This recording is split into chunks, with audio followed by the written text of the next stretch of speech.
Hey Gertie, it's Beth at the city. How are you? Good. Hey, thanks for sending over your EPA notification last night. I took a look at it and I just emailed you. We have a problem. DeMarcus is not currently certified. His expired last week. He's, yes, and I checked the Ohio EPA.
Good morning.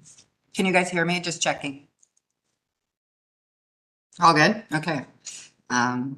Just tell me when you're ready to go. You're good. Hi, David. Can you hear us? I can't hear you very well. Looks good. So are you the only two that braved the storm and David? So far, yes. Michael, Xavier and Augustinus, Michael, yeah. Michael's there. Michael, staff. There's a few people here. I could walk here. You could walk it. Well, it just started snowing on the east side finally. I don't know if I heard the west side was bad, but it didn't seem bad here. But now it's starting to be bad on the east side. Yeah, I think.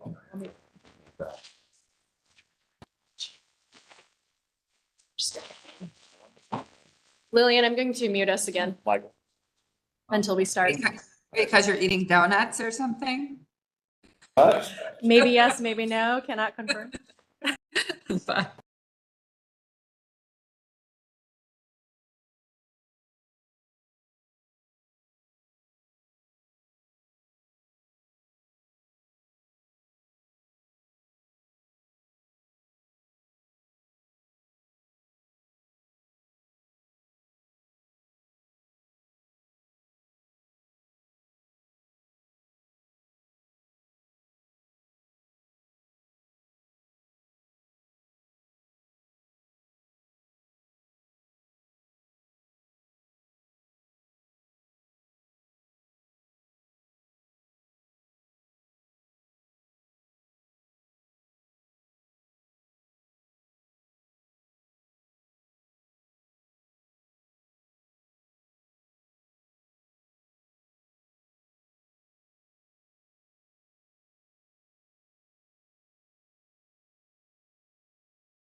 Joyce, would you like to start the meeting? Or we'll hold on a little bit?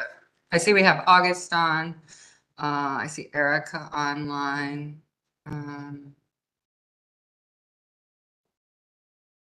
We can get started. We do need Isabella, Commission Member McKnight, in order to do one of the agenda items. So I'm hoping she will join us following the preamble. But I can go Okay. ahead for us. Okay. Okay, she's on actually. Oh, she is. Okay, great. Thank you. Welcome, Commission members. Good morning, everyone. Welcome to the Cleveland Planning Commission. And to those of you both online who came in person, we have a bit of a hybrid meeting just due to the weather, both that started on the west side and moving to the east side. So thank you all and grace for us as we navigate a bit of a hybrid meeting for the members. So thank you. And the director is going to read the preamble.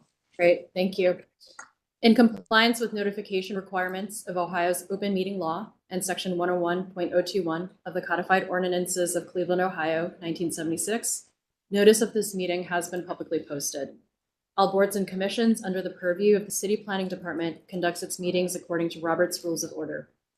Actions during the meeting will be taken by voice vote. Recusals from any vote due to a conflict of interest should be stated for the record prior to the taking of any vote. In order to ensure that everyone participating in the meeting has the opportunity to be heard, we ask that you use the raise hand feature before asking a question or making a comment. The raise hand feature can be found in the participants panel on the desktop and mobile version and activated by clicking the hand icon. Please wait for the chair or facilitator to recognize you and be sure to select unmute and announce yourself before you speak. When finished speaking, please lower your hand by clicking on the raise hand icon again and mute your microphone.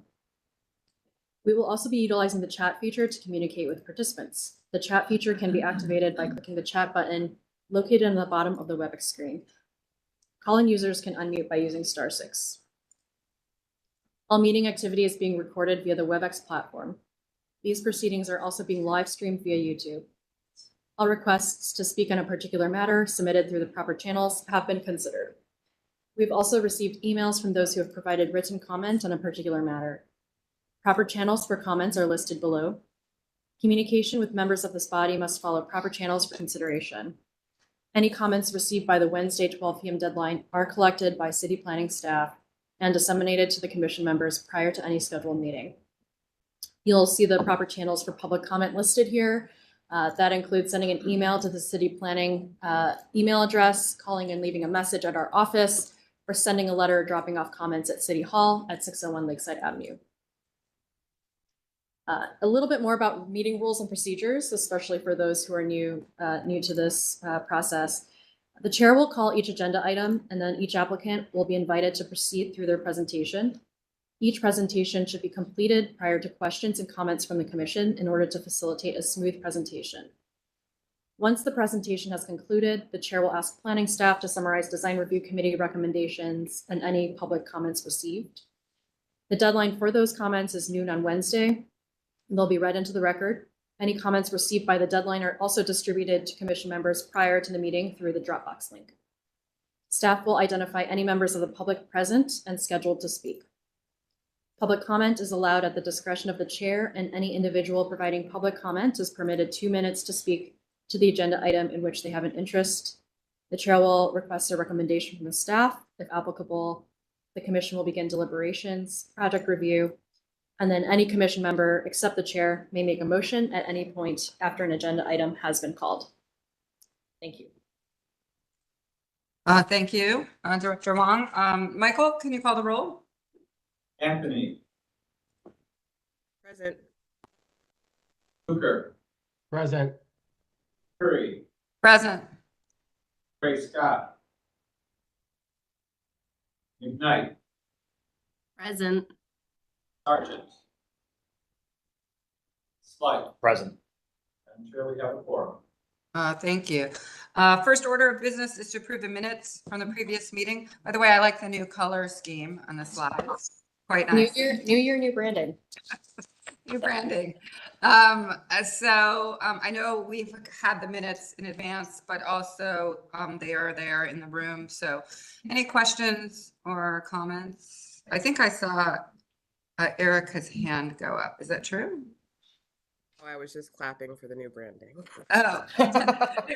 Stretch. Okay. Yeah, it looks good. Any questions or comments or motion about the previous minutes? Madam Chair, I move to approve the minutes as presented. Second.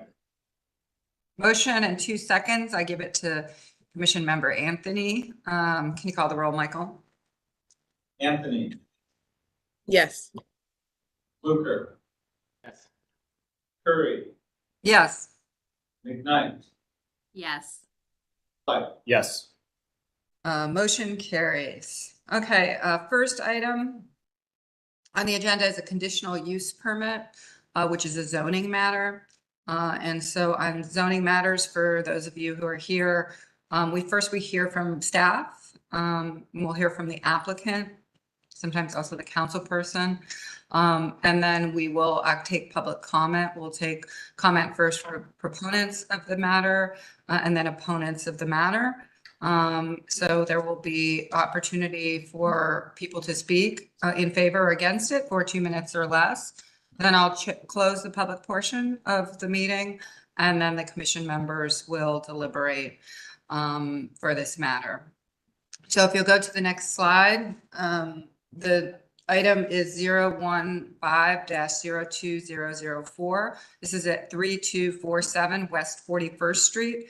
It's a residential facility for 6 to 16 persons, and it is a conditional use facility. So I assume Shannon is here.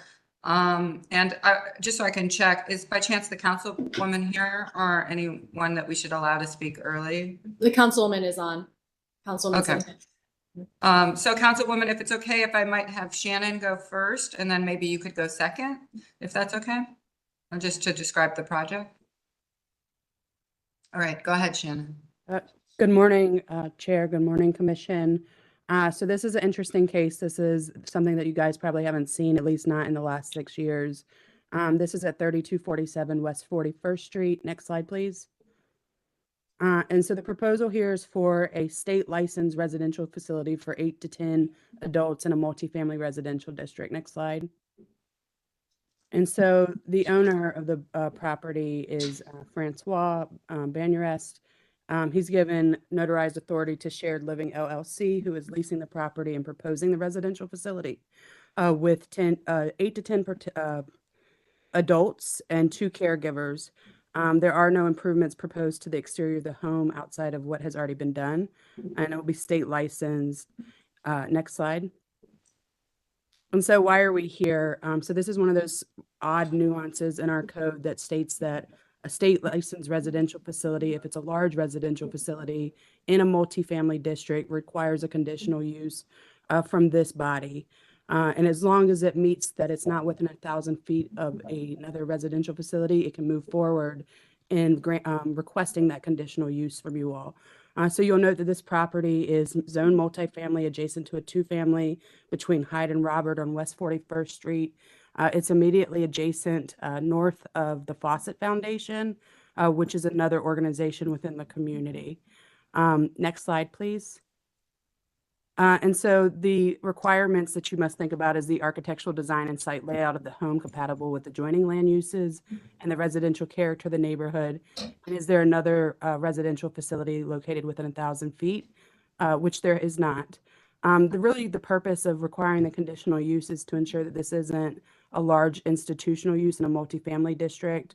And generally speaking, most of the city is not zone multifamily, so we normally see these requests either in a single or 2-family district. It should be noted if it's a small residential facility, which is 1 to 5 residents, they would not need a conditional use from this body. But because they are proposing 8 to 10, and that is their request, they are seeking the conditional use.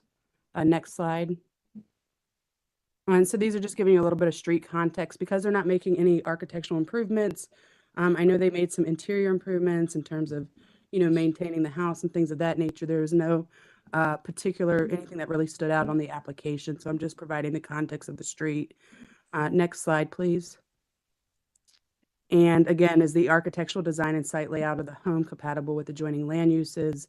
They're really just adaptively reusing this property to be a state licensed group home for 8 to 10 those with developmental disabilities or homeless individuals at this location. Next slide. Oh, you can go back.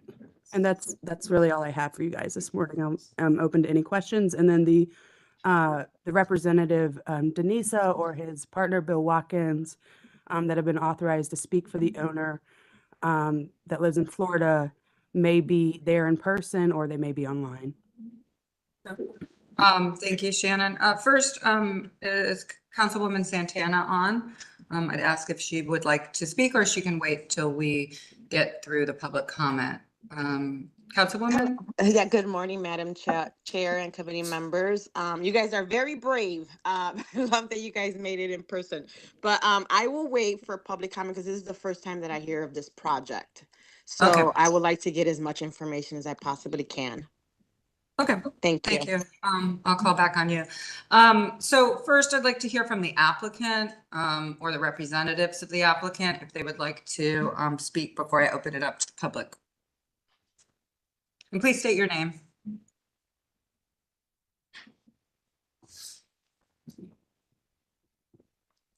Is anyone on for this matter who's speaking for the matter or in person? They are not here in person. Are they Shannon, online? verify if they are online. I don't see them online. I know they had intended to be there in person, so I'm not sure if it's the weather or Okay. what. I made it pretty clear that it was at 9 a.m. Okay, so I have a suggestion, since they're not here. Well, first of all, I think we should table the matter. But since people showed up either online or, and the councilwoman is here, I do believe we should at least see if there's someone who wants to speak from the public in favor or against this matter before we table it, just to have the information. So I'm going to open it up. Is there anyone who came to speak in favor first of this conditional use? Just raise your hand if you're online. Okay. Is there anybody here who's here to speak up, who's opposed to this zoning change or has questions about it? Please raise your hand.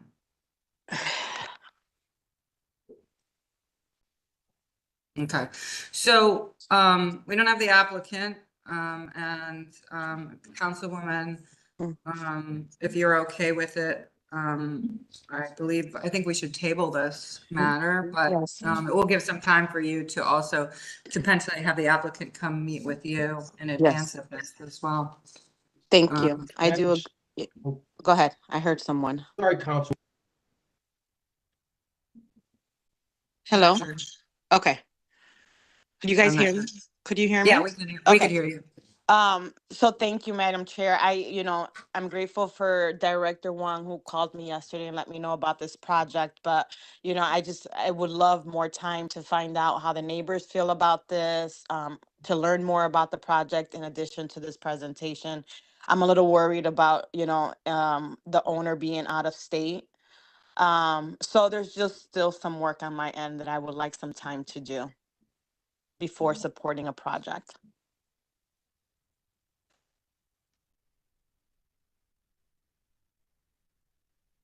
August, are you? Chair, just from a procedural standpoint, I just want to defer to Michael. Should we postpone it in lieu of tabling it? That way, we don't have to go through a vote when it comes back before us. Madam Chair, to the Commissioner, that's correct. Yeah, postponement would be the proper choice. Okay, so therefore, I move that we postpone this conditional permit request until such time the councilwoman can meet with residents and find out a little bit more about the applicant and their desire to house a residential facility here. Perfect. Second. We have a motion and a second. Can you call the roll? Anthony, Yes. Fluker, Yes. Curry, Yes. McKnight, Yes. White. Yes.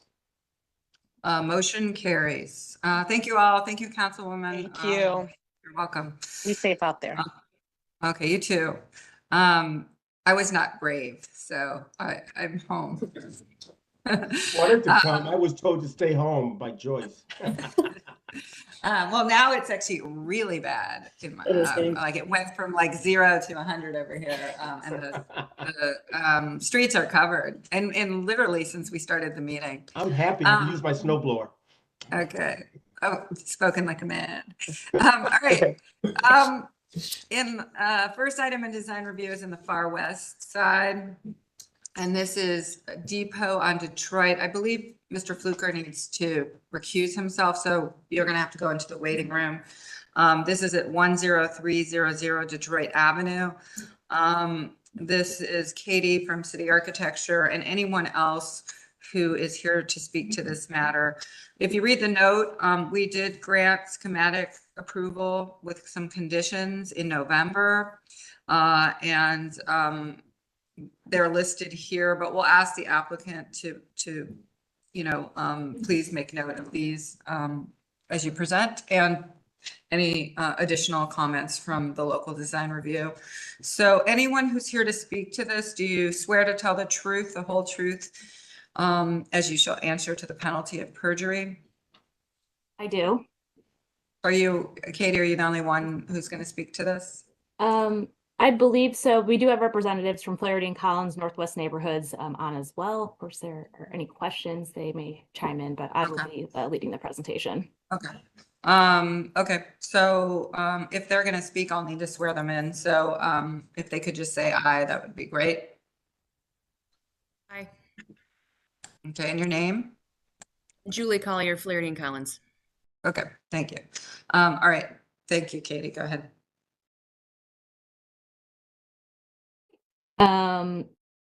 Thank you, Planning Commission. Great to be here again. We were here in October to present this to you. So I will keep this relatively brief and really just go through the updates that were made. Yeah, whoever's leading the slides, if you can, maybe slowly click towards the landscape plan. That's where I want to focus our time this morning. But as a reminder, this is a 60-unit affordable housing development just west of the West Boulevard RTA station. It will be a building that serves families, so primarily 1, 2, and 3 bedroom units, 4 stories. We're really excited to have this opportunity to develop some high quality, affordable, transit-oriented development here. In terms of the comments that we heard from the Design Review and Planning Commission, a lot of it really came down to sort of site amenities and site features. So yes, we can go just one more slide. I'll be happy to walk through some of the updates that we have made. Hopefully I'm not going too quickly. Hopefully this all seems very familiar to all that are listening here this morning. So just to reorient ourselves again, this is a very quirky sort of site in its shape and in the fact that it fronts Detroit and then is surrounded otherwise by rail lines.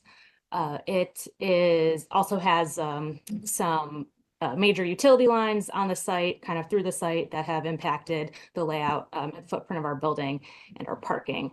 That all being said, the main entrance to the building is located on the west side of the property, and that's also where we've oriented a lot of the sort of community, more public-facing features. So in terms of the updates we have made based on comments that we heard, really starts near that front entry point on the west end of the site. We have expanded our patio space and to include a little bit of a natural play area. We don't have space on the site to accommodate a playground, for example, but we have provided an area for like stepping stones, balance log, things like that, that again kind of support the family nature of the building, kind of activate that corner a little bit more. It will be screened with landscaping along the site there, but again, kind of really activates that corner and provides a place for the kids that will be living here. We've included, added a little bit of seating along Detroit Avenue as well. Again, that kind of reinforces the eyes on the street. Also kind of provides an informal sort of transit waiting environment as well. And then as you kind of loop around the drive towards the back of the building that is our kind of main parking lot entrance, we have softened that space up with a little bit more green space plantings and added a tree. We definitely heard a desire for more trees on the site. We have added in total 4 trees. We've also had a tree preservation study completed. We reviewed that with the urban forester and are in compliance with the city's tree preservation requirements. And then last but not least, we know there have been requests for additional bike parking. Unfortunately, we can't accommodate a bike room interior to the building. We just simply don't have the space on the site. We're utilizing every inch possible.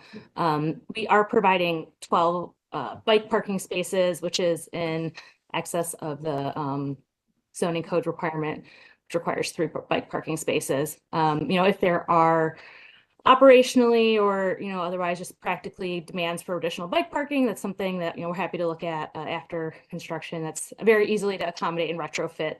A couple parking spaces need to be taken offline to accommodate. Again, very easy to do. And then that really mostly summarizes the site plan updates. We do know at design review we heard requests, and I think we heard this as well, for more trees, for example, along the Detroit Avenue streetscape. Unfortunately, the tree lawns on that part of Detroit are only 18 inches to 2 feet wide. They're not suitable for planting. And then the grading along on the north side of the sidewalk, for example, along the building is it's at a 2-to-1 slope. It's too steep essentially to support tree planting. So kind of just based on our existing conditions, not in a great spot to provide trees there, which is a little bit unfortunate, but it is just kind of due to those existing conditions. And then if you would like to flip kind of towards the end of the presentation, we just have some updated renderings. Again, the aerial rendering will show you the updated view with a expanded play space along the corner of the building. And again, you kind of get a good feel for how that space gets activated. But that more or less concludes the presentation. We did also hear a request for, quality lighting along Detroit Avenue. Obviously want a safe and pleasant pedestrian experience. We will be working with CPP as part of the project to bury the overhead street lines or wires that are feeding the light poles along Detroit. So I would fully expect that as part of that work. We are ensuring that there's quality lighting that goes back in with that. I think that's a very, very safe assumption and something we would fully expect to happen. So thank you very much. Thank you. Staff, first ask if there are any staff comments or comments from the planner from the district. Thank you, Chair. The planner is stuck in the storm, so I will represent his comments. Essentially, the design review did ask for shade trees to be strongly considered along Detroit, which the applicant has referred to, additional building lighting to be added along Detroit. And it was unanimously approved with those conditions. The staff is supportive of the project. It's a great project. It's a LIHTC project that includes 3-unit and I believe 4-unit homes. So it's a great opportunity for family housing. Okay. Commission members. I will just agree very fervently with the recommendation of adding shade trees on the front lawn. I appreciate, I'm not an architect. I presume that architects want to show the building and not have it be hiding behind large growth trees. But I do think that this is a good opportunity, that we have to take these opportunities when we have them to be able to plant trees that are not just going to be ornamental, but are going to contribute to the tree canopy. And even kind of muffle the noise of the road and the railroad tracks and all these things. So I think that it would really be a quality of life thing that would enhance the project. So I'm all about that.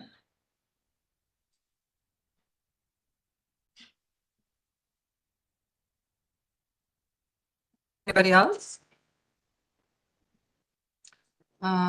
So maybe Councilman Slice, you want to make that motion? Sure. So I will move to approve the Depot on Detroit project for final approval, including the conditions suggested by Far West Design Review for shade trees along Detroit and additional lighting along Detroit.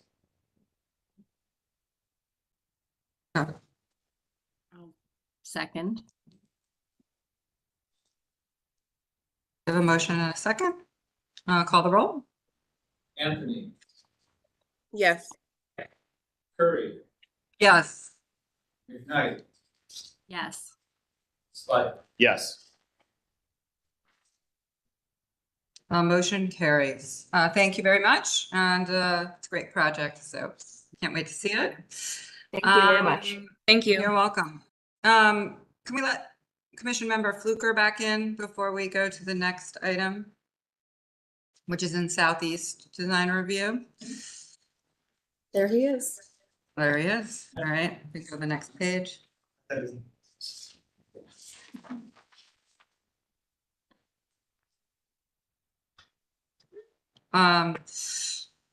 This is 2024-001, proposed demolition of a 3-story mixed-use building. This is seeking final approval. This is at 8306 Cedar Avenue. Andre, Cisco, and anyone else here who's going to speak to this matter? Do you swear to tell the truth, the whole truth, and nothing but the truth, as you shall answer to the penalty of perjury?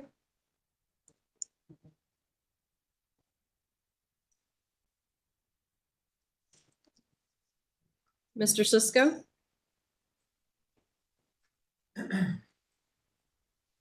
I see him on. May you please unmute?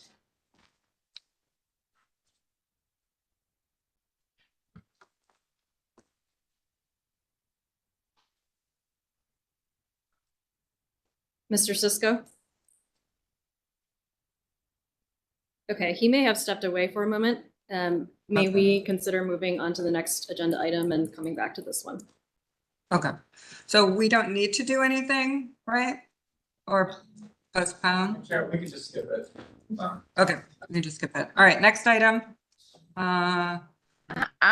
So sorry, our internet connection had dropped briefly. Oh. This Oh, is there our they are. Andre system. Sorry about Okay. that. Okay, I need to swear you in first. Do you swear to tell the truth, the whole truth, and nothing but the truth, as you shall answer to the penalty of perjury? Yes. Okay, go ahead. So thank you. We are seeking the demolition approval. The property is on Cedar, just one parcel over from the corner. It is a decrepit 2-family house, leaning structure. We actually also own the mixed use building next door, and we're renovating that property. And so we're seeking approval for the demolition to really beautify the corner and hope to just uplift what we're looking to do for the area with the renovations and the use of a green space for the community. The inside, outside, you can kind of see in the photos, are just subpar and less than ideal. And that's pretty much it on our end. Madam Chair, if I may, I have it on the agenda as a 3-story mixed-use building. That's my bad. I think for the 2.5-story residential next door.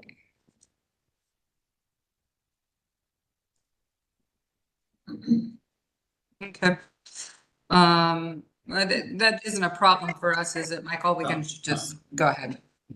Maybe Okay. sit out for the right thing. Okay. Madam Chair. Yes. To the applicant, what does Pace Infinite LLC do in the community in Fairfax community? What other things are you guys working on? So we are a fairly new company, but our goals are to acquire properties within the area and then present some like resources and different opportunities in this in the neighborhood. So starting with the building that I mentioned is a mixed use property right next door to this house. We're gonna be exploring ways to activate like the storefront. There's 2 storefront units in that building, and so offering different ways to like engage the youth in the area with resources. My partner and myself, we are both entrepreneurs, and so offering access and connection with different entrepreneurs like ourselves within the area, connecting community resources to youth in the Fairfax area through like the properties that we can renovate, and then also offering residential units and rental properties and incentives for people who are local to the area as well.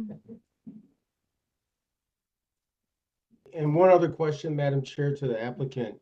Have you guys been communicating with Fairfax Renaissance Development Corp? They're the CDC in that service area. They might be assistance. Okay. Thank you. Well, therefore, Madam Chair, I know this structure. I drive by it almost every day. I move to approve the demolition of the 2-story structure as presented. We have a motion and a second. Can you call the roll? I'm sorry, who was the second? Was it Eric, I believe? Thank you. Anthony, Yes. Luker, Yes. Curry, Yes. Knight, Yes. Mike. Yes.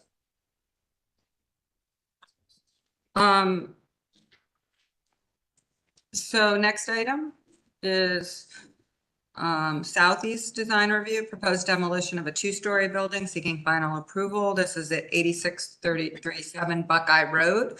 Elizabeth, I don't need to swear you in since you are at the city, unless there's someone else speaking with you. It is just me today.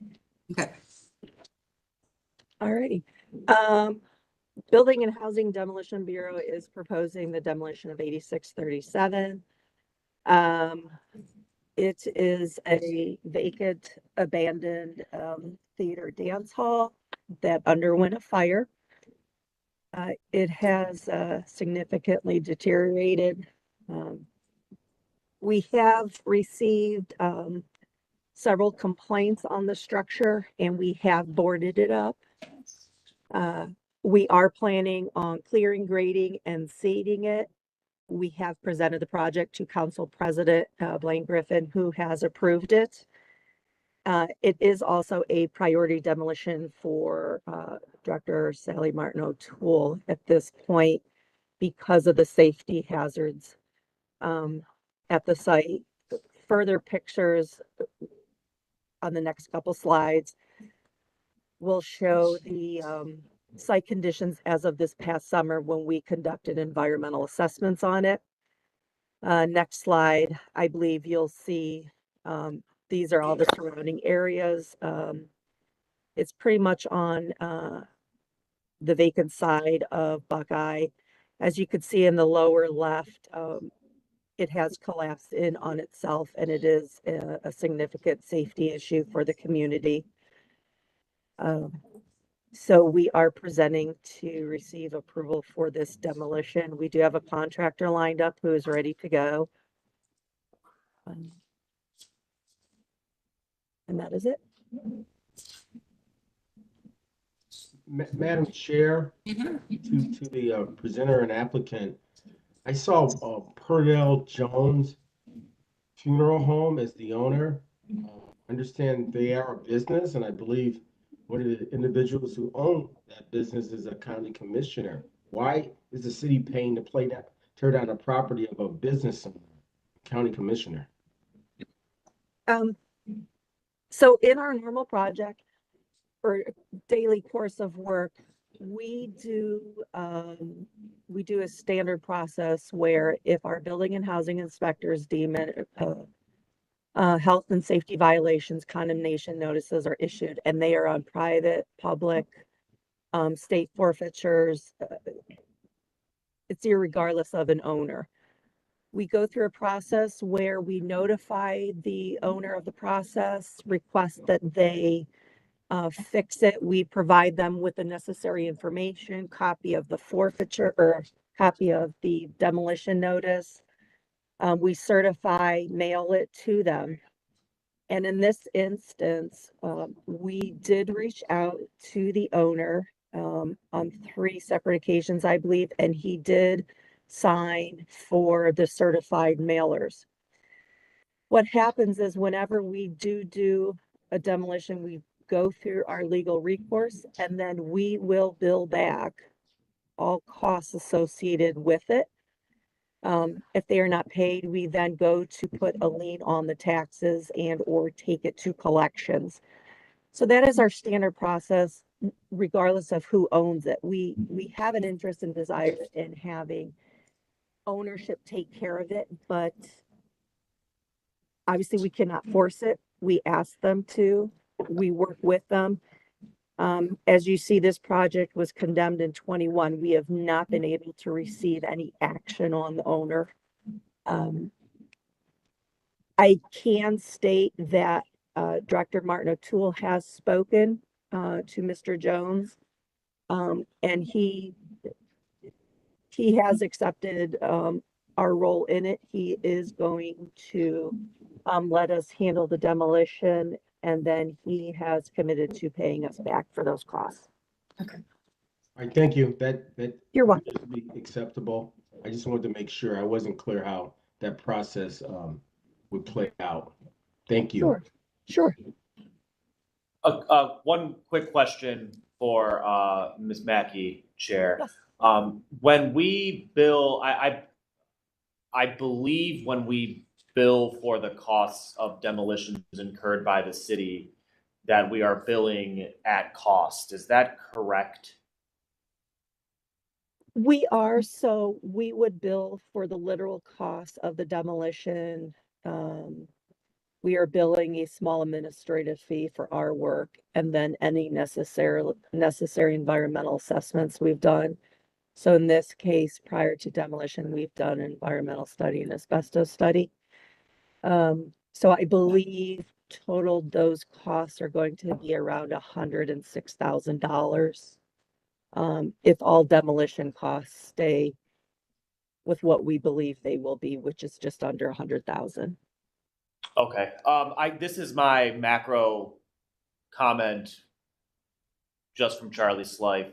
I believe that I've heard of different projects in Ward 17 where the perception is that the city can do the demolition at a lower cost.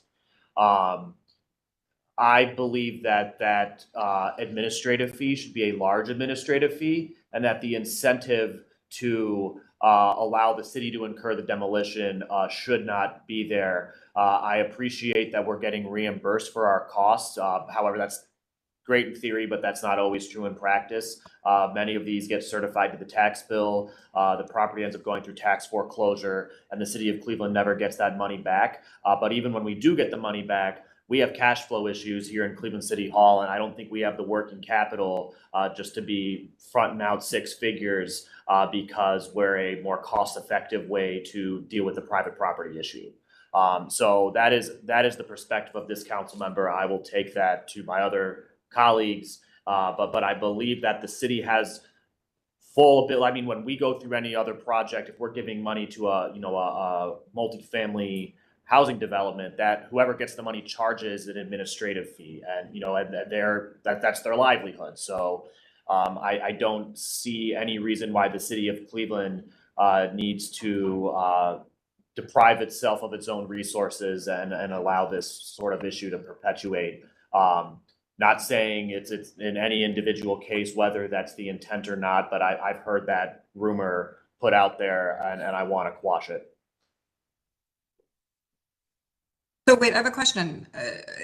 I heard, is this being billed, or is this gonna end up as a lien on the property? My understanding, go ahead, Beth.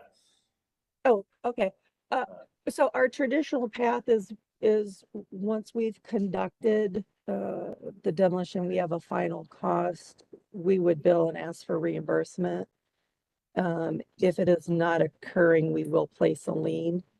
And then we do work with a collections firm that especially for the high tickets, we would request them to proceed with collections of monies due. Or the property goes into foreclosure, because it's already in back taxes as well. So I think the question to the councilman I want to ask you is, I agree with you, but this isn't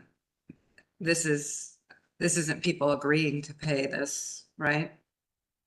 I don't know what conversations have been had, obviously. And the city's authority is to remove properties that are public nuisances and threats to public health and safety. So that's why we do these demolitions. It's beyond just the aesthetic. My experience having worked in the previous administration is what Ms. Mackey has said, is that efforts are made, a bill is sent. If the bill is not sent, then the bill is essentially certified ultimately to the tax bill.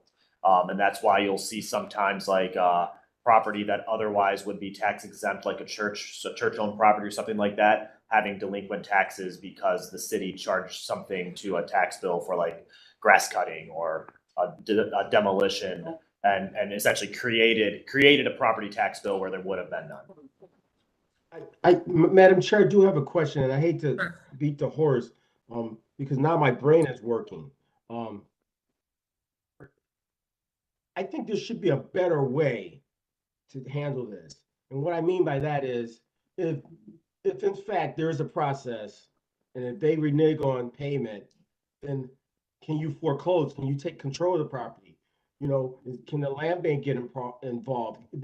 Are there mechanisms and triggers that will not allow this individual or individuals to, in my opinion, they're profiting from this, right? It's like, I can do bad in the community. We worry about out-of-towners coming in, but we have bad players in our community. And it's almost like a reward to Councilman Slice's point. I don't know. I know it's not a conversation for now, but I think we need to, in my opinion, perfect a better process. Whether it's administrative fees, there's got to be a way to claw some of this money back. So it's just a thought.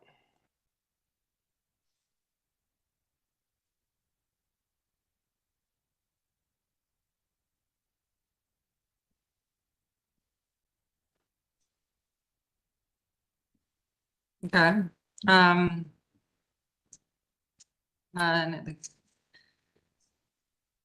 Any suggestions from commission members, how you want to proceed?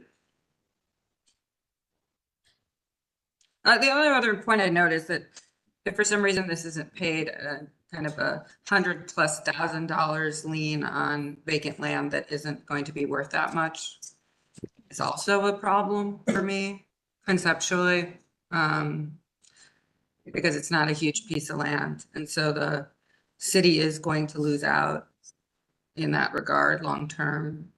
And so if it's not paid and it's taken, it's a huge amount of money for such a small parcel in the end. So the value is not there at the moment.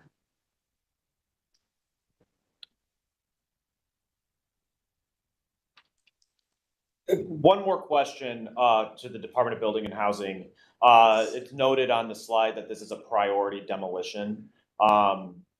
Could you expand on that? Is this a priority demolition because it's a main corridor? Is this a priority demolition because it is in imminent like structural failure, like we're afraid of like a facade collapse onto the sidewalk? Like what determines priority? Um, in this case, Councilman, is both of those.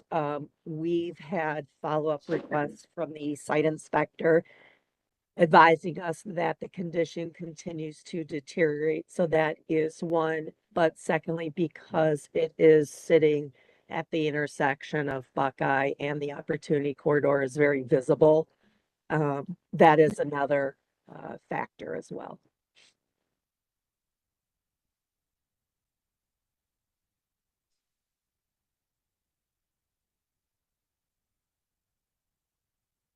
Ms. Mackey, how much does the city already have into it?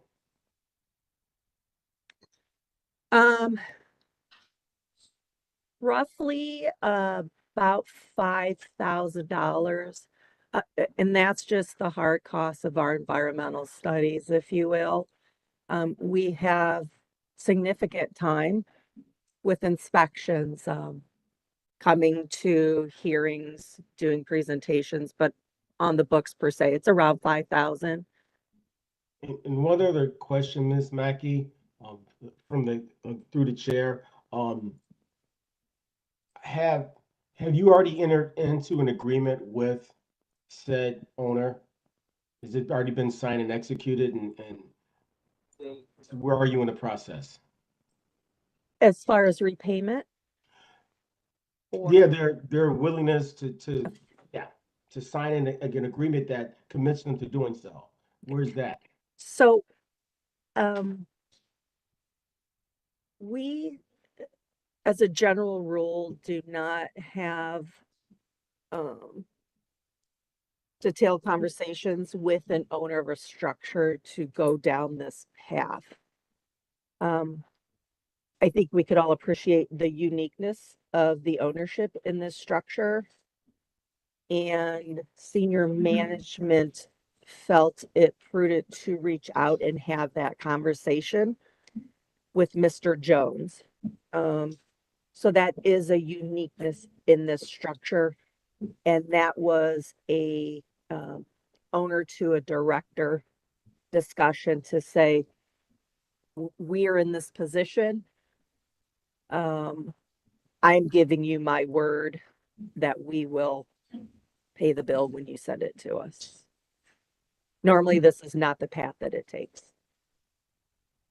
So there is no contract or execution of a document, if you will, Mr. Fluker.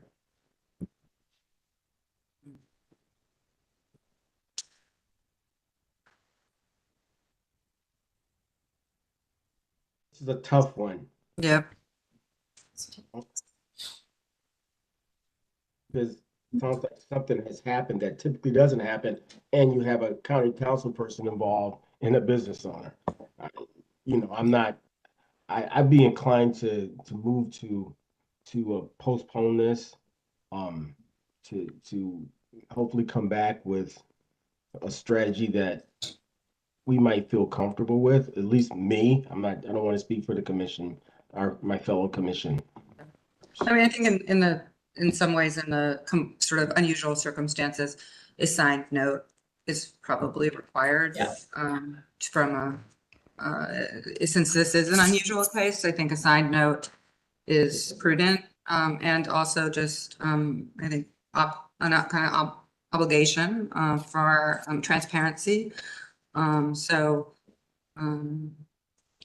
Madam Chair, I move to postpone the proposed demolition at 8637 Buckeye Road until such time further due diligence is conducted to allow the city to enter into said or an agreement that's more clearly defined. I'll second that. We have a Madam motion. Chair. Madam Yes. Chair, for the sake of discussion, I will reach out to Director O'Toole and ensure that these notes are transferred over to her. So, Okay, thank you. So we have a motion and a second. Any further discussion from the commission members? Appreciate it. So, okay, call the roll. Anthony, Yes. Fluker, Yes. Curry, Yes. McKnight, Yes. Fife. Yes. Motion carries. All right, we'll see you back soon when everything is in place. Thank you very much.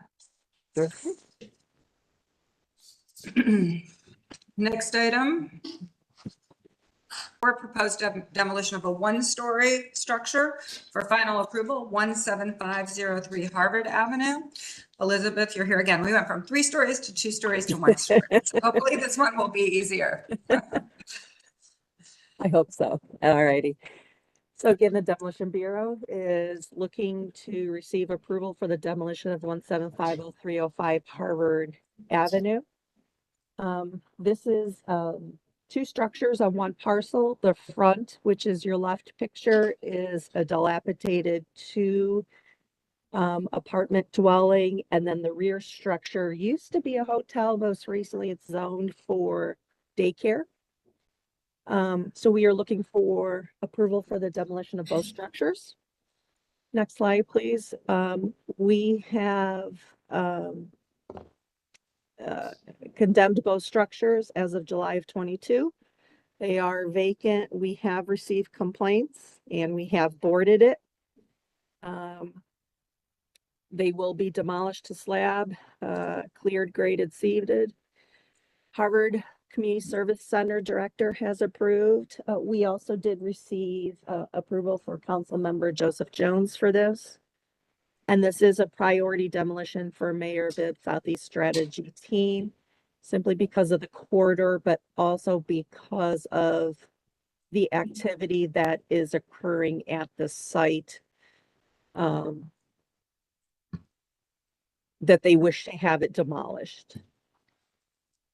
Flipping through the next slides, you do have overall site plan where it's highly mixed use in that area.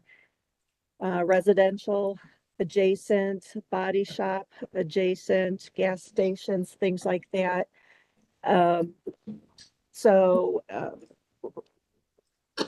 If you want to keep flipping, we do have interior pictures. Again, in the past summer, we had environmental assessments conducted, and at that point, it appeared that the structure was being used for illegal activity, some type of activity. It's completely overgrown, dilapidated, and you can keep flipping through the slides. Again, here's your orientations on the site, north, south, west, and east. And again, we're here to seek approval for this demolition.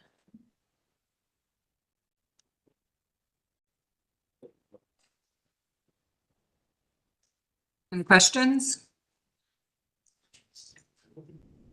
Madam Chair, I move to approve proposed demolition at 17503 to 05 Harvard Avenue is presented. Second. A motion and a second from, I think, Commission Member Anthony. Call the roll. Anthony, Yes. Luker, Yes. Curry, Yes. McKnight, Yes. Slight. Yes. Motion carries. Next item. This is in the downtown flats design review. Yep. And the item is Cleveland Police Department Headquarters seeking final approval. This is 2530 Superior Avenue. Michael Augustidis and anyone else who's here to speak to this. Do you swear to tell the truth, the whole truth, and nothing but the truth, as you shall answer to the penalty of perjury? I do. Okay.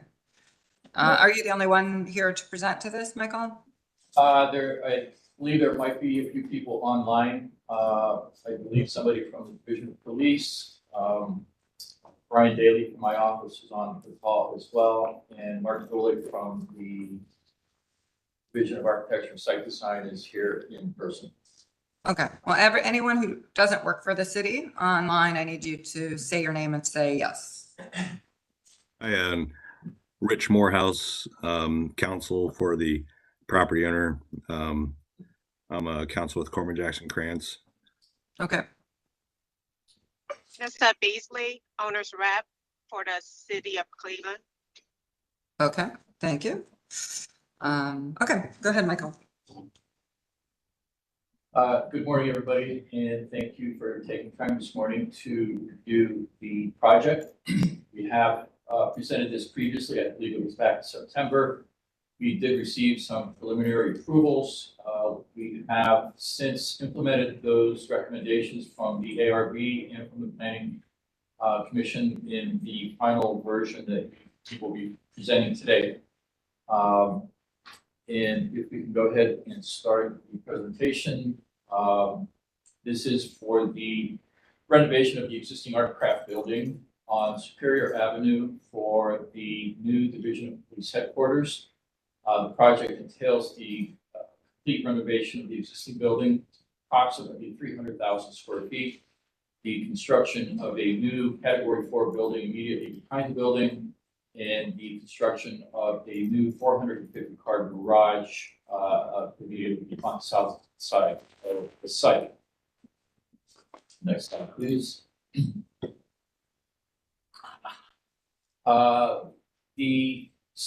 The review that we would like to do today is related specifically to the Category 4 building, the garage, and the site. The envelope for the building was previously approved. Permits have been pulled for that work. That work is ongoing. I'm sure many have driven by the building and see that there's an active construction zone there. Most of the windows have been removed. We're in the process of obviously replacing all those windows. And there's a lot of interior demolition work ongoing. Next slide, please. Very quickly orienting the project, it's at the intersection of Superior Avenue and East 25th and East 26th, right on the edge of the district. Next slide, please. Zoning criteria has been reviewed before. There is one request we have today related to the zoning, has to do with a variance that is required for the liner buildings for the garage. We have had a number of discussions with the city staff and the planning department. We are scheduled for a BZA review on February 5th. One of the items they have requested is a recommendation from the planning commission. So that is one of our requests today as we review the drawings and the proposed substitutions for the liner building. Our hope is that we can get that recommendation today so that we can continue on to the appeal process for that particular requirement. Next slide, please. Again, context, this is an existing image illustrating the building in its former state in the south parking lots behind the Artcraft building, giving you an understanding of its location related to East 25th and 26th, which is actually on ramp down to Intervale. Next slide, please.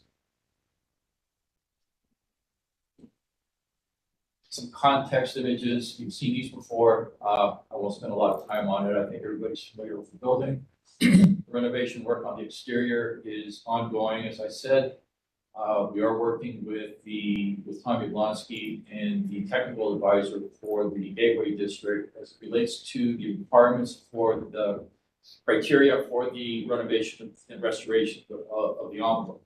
We are following National Park Service standards for that work. We have a significant amount of concrete frame repair required on the south side of the building. The east, west, and north side of the building is all brick restoration work. Some of that has already started. We're working our way through some mock-ups, and we'll include the Gateway District and DASD in the review of those mock-ups, whether obviously it's had an impact on us getting through that recently. Next slide, please. This slide illustrates the function of the first floor plan, the garage, and the visitor parking. I believe there's another slide further in this deck that gives a better understanding. Thank you. If we can go back one, just to give you an overall understanding of how the site is going to function in context with the neighborhood. I think even this slide illustrates how that will work. Next slide, please. Will show how the garage, the category 4 building and reserve parking actually functions on the site in relation to the first floor of the Artcraft building. In the Artcraft building, first floor will incorporate all the public functions of the building. That includes a police museum and a community room that will be open to the public for public use. There will be a entrance on the superior side that is shown right in the middle of the building. That's an existing entrance. There are 2 side entrances that are exits for the stair towers. Those will remain as exits only. Those are not designed or intended to be any type of an entrance into the building. And then the major entrance into the building is on the south side of the site. It's major, we're considering it a major entrance because it's oriented towards the visitor parking on the south end of the site. There have been some changes to the positioning of the garage as it relates to previous comments from the Planning Commission related to the liner buildings. The building actually shifted to the west by approximately 36 inches to allow for a planting strip on the east side of the garage so that we can plant some vines. We have 2 species specified that will grow into the mesh and provide a visual relief for the first floor of the garage on the east side. Subsequent to that is the shift of the building to the west that minimize our planting area for the trees that we originally had intended on that side of the garage. In discussions with the Division of Police, we discovered that any kind of a tall tree along the garage would pose a security risk. And that risk is people climbing the tree and accessing the second level of the garage. So we had to rethink our landscaping strategy to buffer the garage, but not provide any kind of opportunity for people to climb and access the garage. The garage is behind our security perimeter and is dedicated solely for staff. So the security aspect was a critical component of the site resolution. The plaza itself is kind of an organic feel to help soften the approach to the building. From the visitor parking, we are incorporating some benches, bollards, and some boulders. That was a discussion that we had with the Planning Commission back in September to help soften what I'll call the defensive feel that a lot of bollards may introduce to the site. So what we've done is introduce a mix of boulders and different rated bollards. There's an M50 rated bollard and an M30 rated bollard. 50 is for the higher speed approach of vehicles. 30 is a lower speed, but we have those strategically located around the perimeter of the building to provide the security that the Division of Police requires. The north side of the building has to be redone to accommodate accessibility requirements to the main entry. There's about an 18-inch drop from the sill of the door to the curb. So we had to mitigate that by crafting a design solution that still provides the appropriate ramps, slopes to the door. Unfortunately, it's going to require the removal of some existing trees. We are having discussions with the city related to the tree removal to see if there's a way to save some of them. Our position is that because of the construction activities that are occurring on the facade of the building, the north facade of the building, those trees would probably not survive a construction phase. There's also a new curb line along the edge that we are providing, so we don't see that as viable, but we will be sitting down with the city to have further discussions on that. We will be replacing those trees with the same species. These are all honey locusts. They will be more evenly spaced. We are providing an additional 5 trees on the east side of the building. So we are actually getting a gain of trees on the site. And with the additional trees on the south side, I believe there's a net gain of approximately 14 trees on the entire site that currently do not exist. The perimeter is going to be secured with a security fence. This is a close a weave security fence that will have a black vinyl coating. And the area immediately behind the backup generator and transformer will have a solid panel, so visually people cannot see those critical infrastructure pieces of equipment. Next slide, please.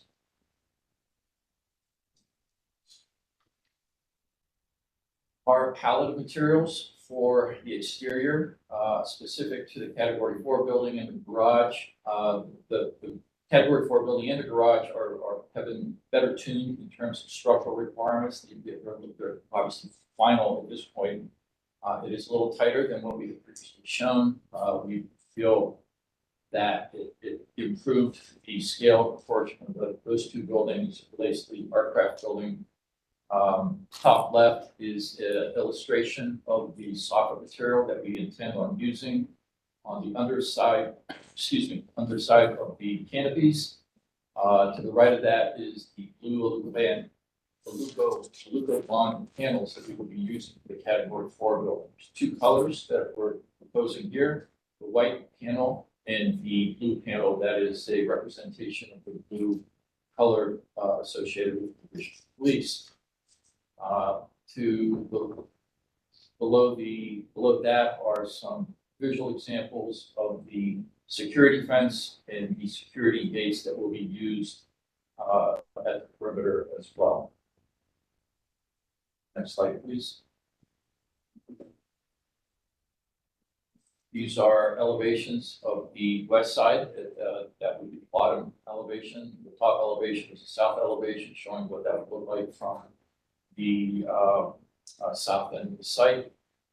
As far as the water tank is concerned, we are still working with the Gateway District on ways of maintaining that.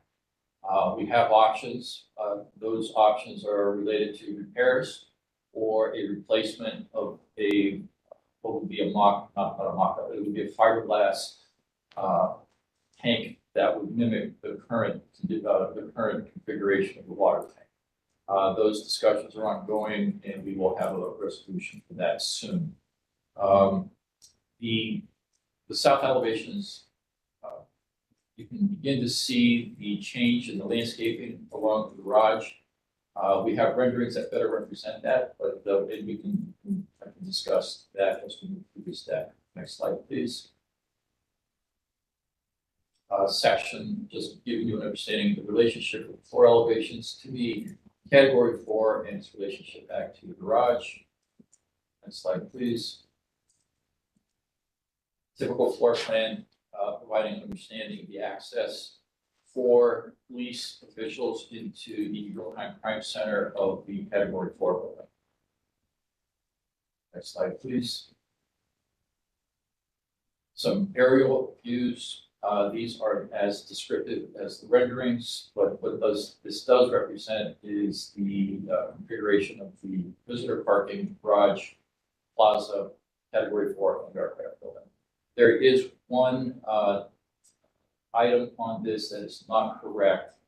On the west side of the Artcraft building, it was showing this is an existing curb cut. That curb cut will be removed. We will continue the curb and the sidewalk in that location, so it will not be shown. It will not be built as it's shown in this illustration. Next slide, please. These are the beginning slides of the renderings for the project. This is the renovated building within a context picture. You can begin to see how we intend on providing new trees in the reconfigured landscape area on the north side of the building. Next slide, please. An aerial view from the northeast, showing you how the on-ramp from Superior down to the inner belt relates to the project. We have had discussions with ODOT. ODOT, within the next 5 to 10 year window, will be reconfiguring the inner belt.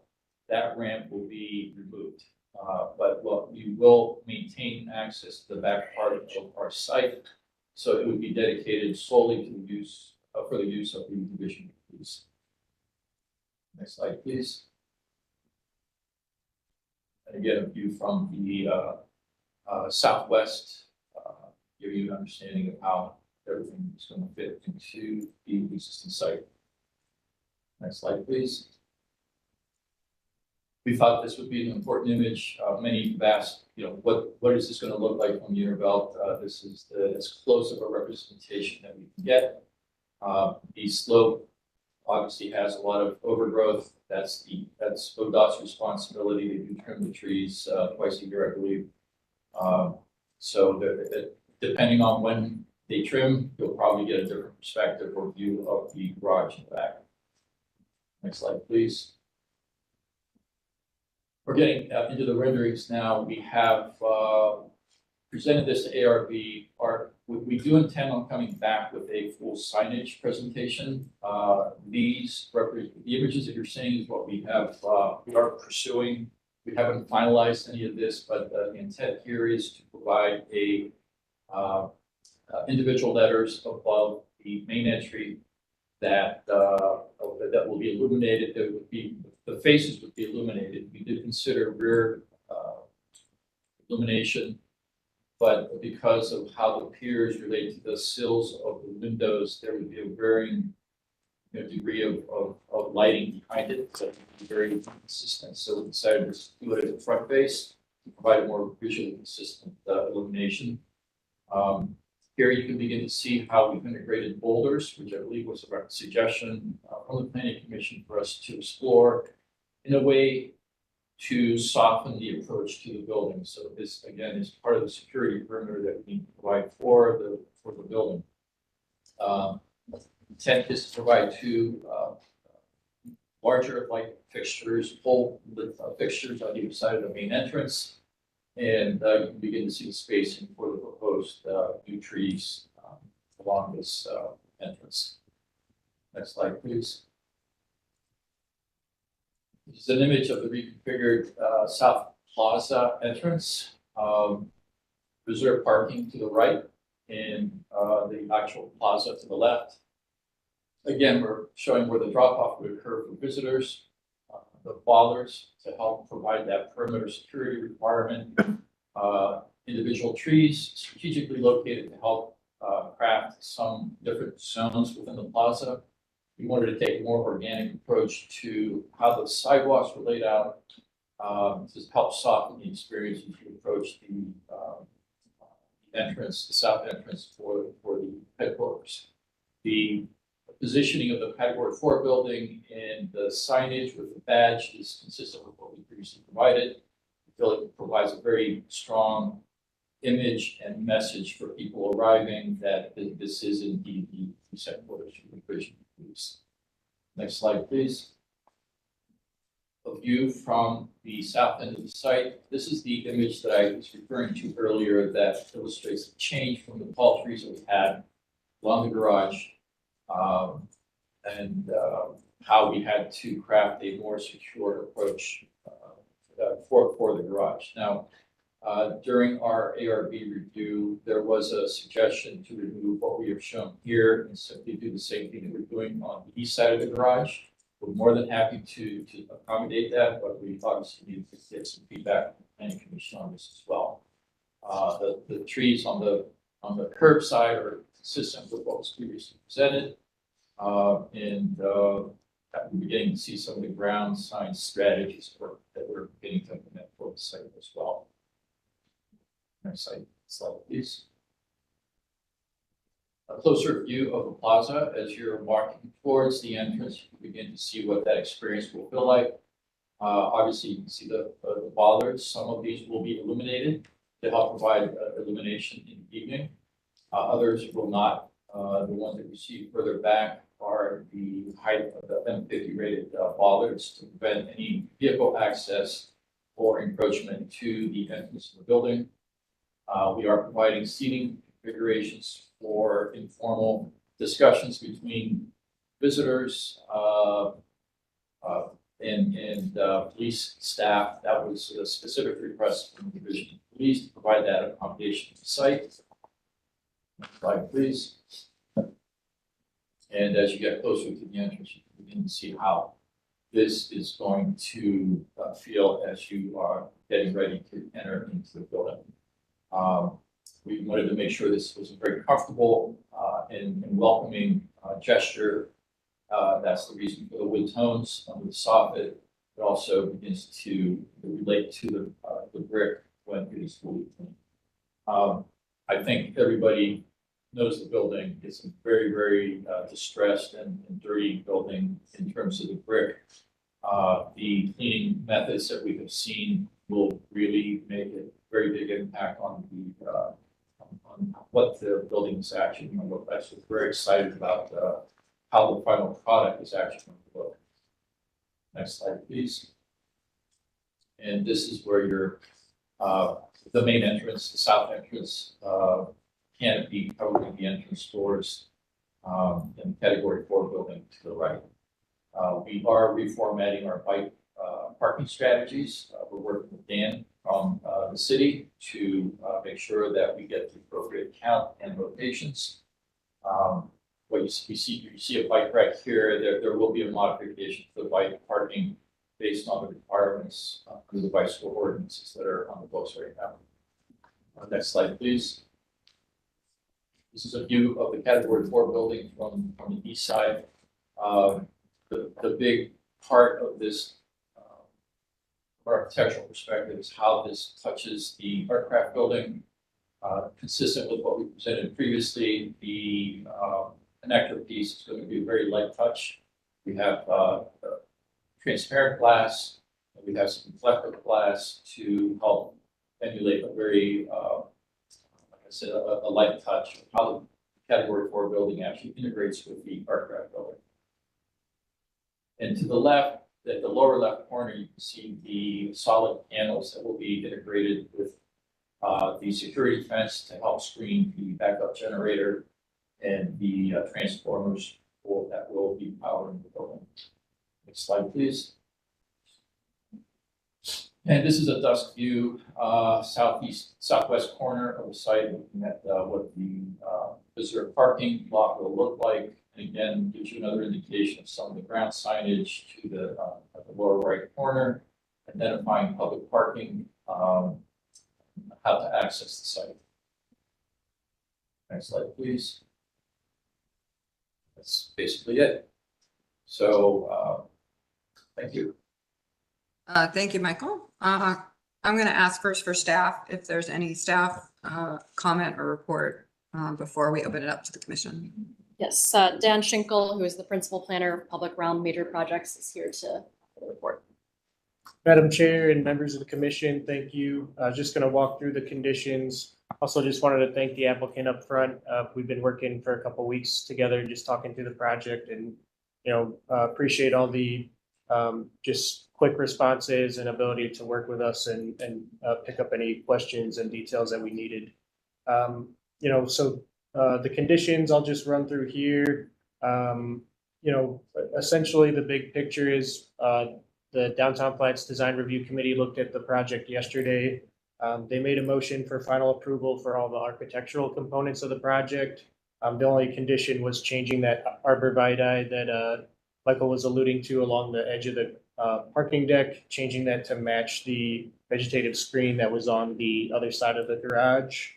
And then schematic approval for both the landscape and the signage. And I should mention that the applicant was pursuing schematic approval for signage as well when they presented yesterday. So they've received that. In terms of conditions for the schematic approval of landscape, the biggest question marks were just providing safer access for pedestrians along Superior. The sidewalk was flipped from being along the building to being along the roadway. Obviously, we understand the security concerns for the police headquarters and the reasoning behind that. We just want to look at what other options there are, and happy to bring them back through final review with the committee or administratively as seen fit.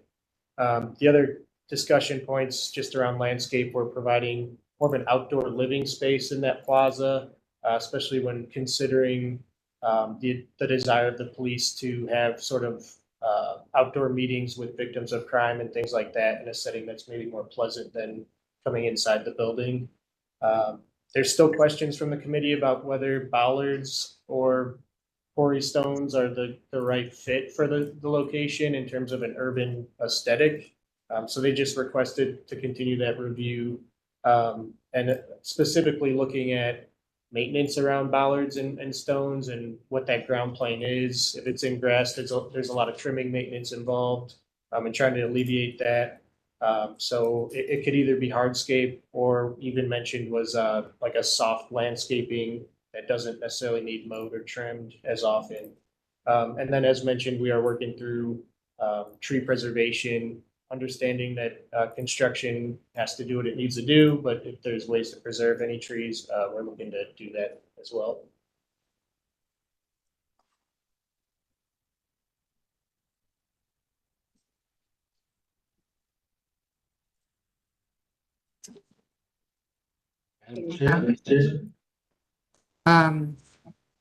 Okay, I had a strange noise I heard, but I think we're good. So commission members, questions, comments, discussion?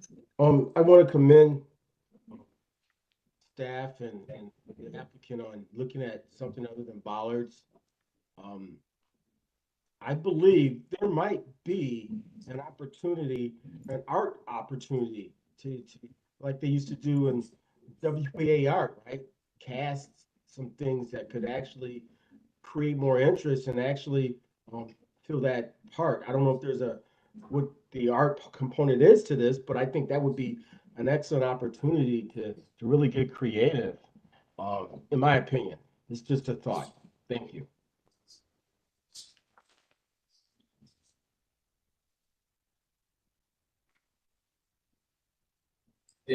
Just a quick comment on that, Mr. Fluker, is that there's no art budget for the project since it is privately financed. That said, the owner is working with arts groups to provide art opportunities within the building. So we are actively looking at that and trying to incorporate that primarily in the public lobby, in the main public lobby. We see an art component being implemented in the interiors. Madam Chair, I see Tara Petrus has her hand raised and she may have a comment related to public art. Okay. Tara? Sorry about that. I didn't realize I was muted. Yeah, that comment just caught me a little bit off guard because I thought this was one that was triggering the 1.5%. And I was gonna respond to August with that comment that it would trigger the 1.5% for art. So I'll have to find out why there's no art budget. It's not in the capital budget. So I it's think we not should have an capital outline. anymore. It's a Okay. privately financed project, Oh, but we can okay. follow after the fact because I think we have to have a discussion about how this goes out. I do Okay. think art would be appropriate for this location. I do as well, and I agree with August. Thank you. One quick question, Madam Chair. The pickup, so the drop off is in the rear, but then where the car's parked on Superior, that's an actual door, right? Like people coming from the sidewalk, they don't have to walk around the back of the building. They can come in and get into the lobby. Is that the intention? From the Superior side? From the Superior side, from both sides, right? Correct. It's not a fake door. No, that's absolutely. There is no parking on the Superior side. Okay, yeah, I only asked because what my original question was gonna be, do we need to accommodate a pickup drop-off area on Superior in lieu of a car just being in the lane? So I'm glad that we've accommodated it in the back. I think something that, and this is bigger than this project, is a little bit of lack of clarity for me on how this is gonna engage or relate directly with Superior Midway and like how that the structure, like right now there's obviously a lot of room to do whatever you want on Superior, but like would there even be room for a parking lane or a drop off as the right of way of Superior changes? And then how are we gonna think about if the bike parking's in the rear, is there kind of like a logical path down, safely cross the eastbound lane of Superior, get down 25th, then get to actual bike parking without feeling like you're playing like Frogger or anything. So, but I think that's more like City Cleveland right away stuff than it is the direct project here. And if I may, that was the same discussion that we had yesterday and looking at how do we integrate with Superior Bikeway. I mean, that we're still in the early stages of that project, but essentially, providing an amenity strip or something like that to protect pedestrians from vehicular traffic. And if there isn't going to be parking on that street, what are our opportunities there? So bump outs, slowing down traffic, all of that. Okay. If I may, this is Director Huang. I would like to respond to the comment about boulders. I appreciate the effort to explore other methods. I do believe that the boulders should be more urban in nature and designed in a fashion that feels like it's part of an urban landscape. And so I think you should consider looking further into that and to the commission members, really making it seem like it fits into the urban feel without it feeling like sort of like random boulders placed. Yeah, one of the comments from ARB yesterday was to do groupings rather than have the line boulders. Perhaps there's a way of groupings to help alleviate that line look to the boulders. So we'll be exploring those options.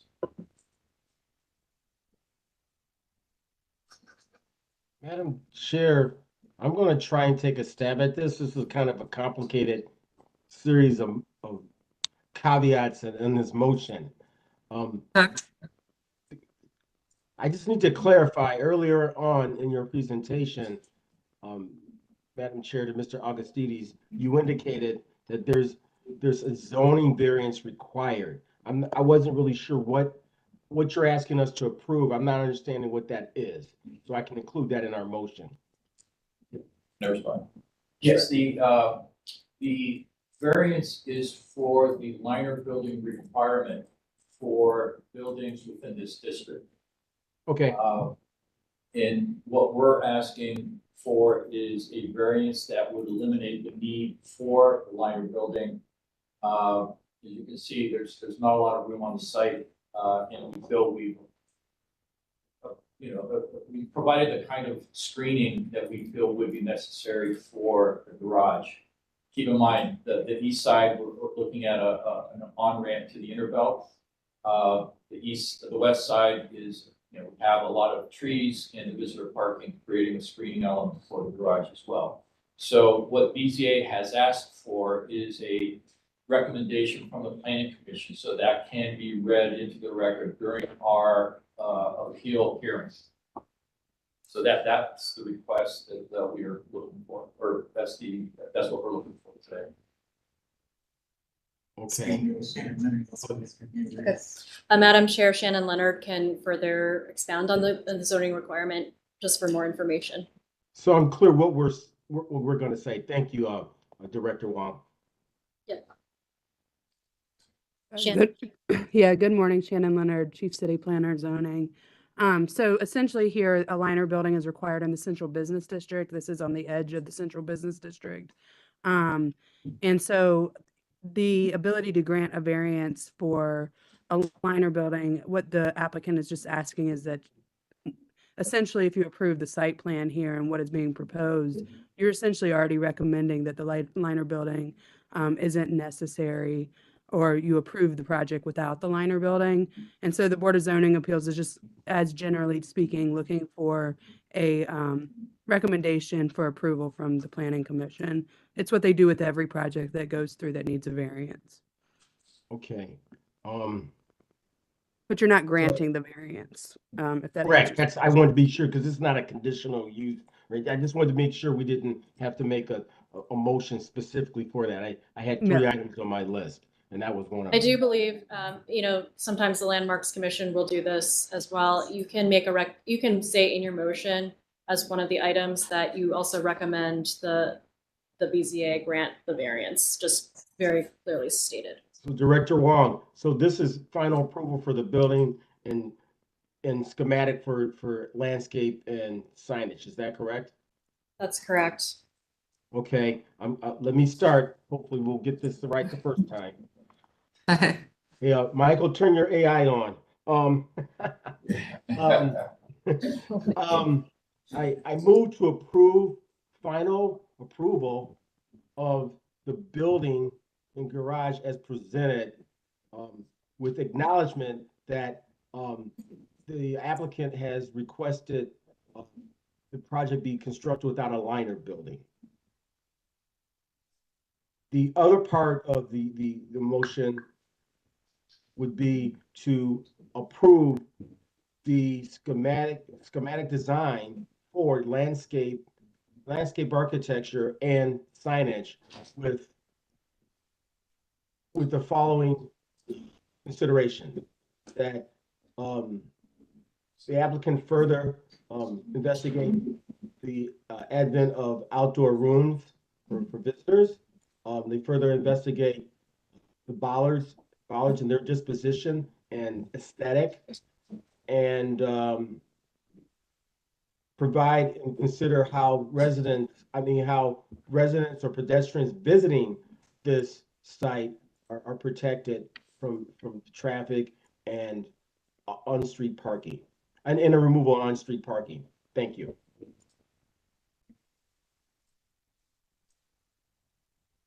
So we have a motion. Do we have a second? I'll second. Any further questions or comments from commission members? Only my comment that ODOT's wasting its money trying to rebuild the Interbelt again and again and make it fund public transit. All right, so out of purview. It is not for this applicant. That was just a commentary. Commentary. I will make a little commentary. I think the project has evolved in a really great way. It's excellent, important project, significant adaptive reuse. And I know there's a little work to be done on the landscape, but just a really, really kind of important and powerful project. And so I just wanted to say that the level of detail and the thought behind it, I think it's wonderful. Thank you. I'll support or just voice support for the public art consideration, given the, you know, the past use of the building. I think would be an important tie-in for the community. I said this a long time ago on the public art side, but I don't remember. It's like, I actually think the water tower is a piece of public art. I said that a long time ago, and I do think lighting it and signage on it, I know that was a consideration, but it's such a beacon and so visible. And so sometimes I'm a bigger fan of something like that than an object-oriented piece of art in the plaza. So if there's money to be spent, I personally would advocate for something extraordinary up there. But it's up to you guys to consider that in the next phase. So can we call the roll? Anthony, Yes. Hooker, Yes. Curry, Yes. McKnight, Yes. Slack. Yes. Motion carries. We'll have a separate meeting about Councilman Slice suggestions about ODOT, if we can please have a special meeting regarding that. Just kidding. It's important conversation, honestly. I don't mean to laugh about it. It's a really important conversation. So thank you all. And we'll see you back for the final on the Yes, landscape. thank you. Thank you very Okay. much. So this is, the next item is also in Downtown Flats Design Review East. This is Flats East Bank, Old Ripple Road renovation and new construction. This is seeking schematic design approval at 1198, 1204, 1120 Old River Road. There are a couple representatives for here. So anyone who is going to speak, I'm going to swear you in. Please say your name and then yes for anyone after I do it is, do you swear to tell the truth, the whole truth, and nothing but the truth as you shall answer to the penalty of perjury? Yes, I do. David Bowen. Yes, I do, Bobby George. Yes, I do. William Lewis. Okay, thank you. And no one else online with you guys as well? Yeah. You're all there. Okay. I understand you're seeking schematic, but if the commission members will look, I think they received conceptual approval at design review. After they present, we'll ask staff to make a report on the design review and we'll go from there. So thank you very much. Go ahead. Thanks, Madam Chair. This is David Bone speaking. What I'll do is I'll try to add in the comments as I go through the slides from designer gear. Next slide, please. Next slide. The blue highlight there is the three buildings that we're talking about today. It's kind of connecting the new part of the east bank of the flats with the historic east bank of the flats. Next slide. So the addresses from north to south is 1220, 1204, and 1198 Old River Road. The northern building is historically been a garage. The center building is fairly new, kind of falling apart.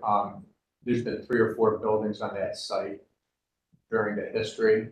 And then the one contiguous to Collision Bend obviously has some very nice characteristics that need to be restored. And we would go through the National Parks standards to do that. Next slide, please. We're going to show you some historic pictures.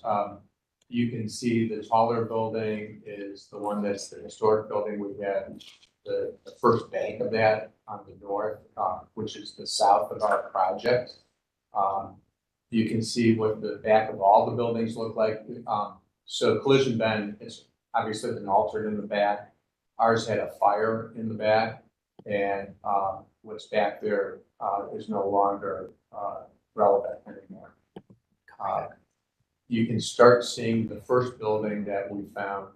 That's the center building. Next slide. Here's another picture. You can see the historic building. You can also see the center building, which has changed already. And you can't really see the northern building, which is the garage. Next slide, please. You can see the northern building now. The structure, it's a concrete structure. It's quite elegant, the structure itself. The skin of the building has been altered a number of times and is in, can't be repaired. So on the north side of the building, they parched it in and even the parching is cracked. Next slide, please. This shows you what it looks like today. This is just north of the roundabout. Starts showing you context of what's going on here. The northern building, you can see there was an apartment building out of wood that was built on top of it. The middle building obviously is totally different than the historic buildings that you've seen. It's a steel building with a lean-to hanging off the back of it, and it's also in disrepair. The front elevation of the brick is not very good and doesn't work very well. Next slide, please. This shows you a close-up. You can see the apartment building on top of the old garage. You can see a number of penetrations that have been changed, added, deleted over a period of time. You can start seeing the parging on the northern side of the building, and you can see the center building. The front of the south building is still in very good shape. The structure needs a lot of work, but everything that's historic to it is in place. We just have to open up some of the penetrations that have closed and you know, bring it back to its original glory. Next slide, please. This gives you a better picture of all that. You also notice that a lot of the electrical service comes right off the poles and into the front of the buildings. As part of the project, we would change that. Obviously, we don't want a bunch of electrical wires hanging off the buildings. And as a matter of fact, the historic building, it goes into what used to be a window penetration onto a brick wall. Next slide, please. This shows you the disrepair, some of our selective demolition. You know, there's problems with the brick, the non-historic apartment on top we would be taking off. We would be taking off the skin of the northern building. We would be demoing the center building, and we would be only demoing the parts that were added onto the historic building that were very, well done. Next slide, please. This is some interior pictures. This is the concrete building that you can see to the north. The structure's really kind of interesting. We're going to keep the structure. We're going to keep the base spacing the same and everything. We're not going to alter that, but we would reskin the building as part of the project. Next slide, please. You can see the center building, both front and back. The wood decking on the back is obviously not in good shape. We would be redoing the wood decking, but the steel that holds up the wood decking is in remarkably good shape.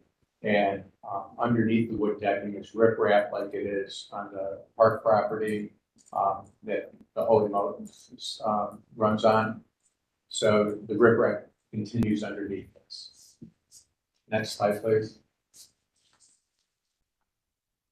So this is the historic building. And oh no, this is the center building. It's hard for me to see it that far away. I need better glasses, I guess. But we would be taking this building down. There's nothing nice about the building itself. It's been replaced so many times, it's time for it to be removed. Next slide, please.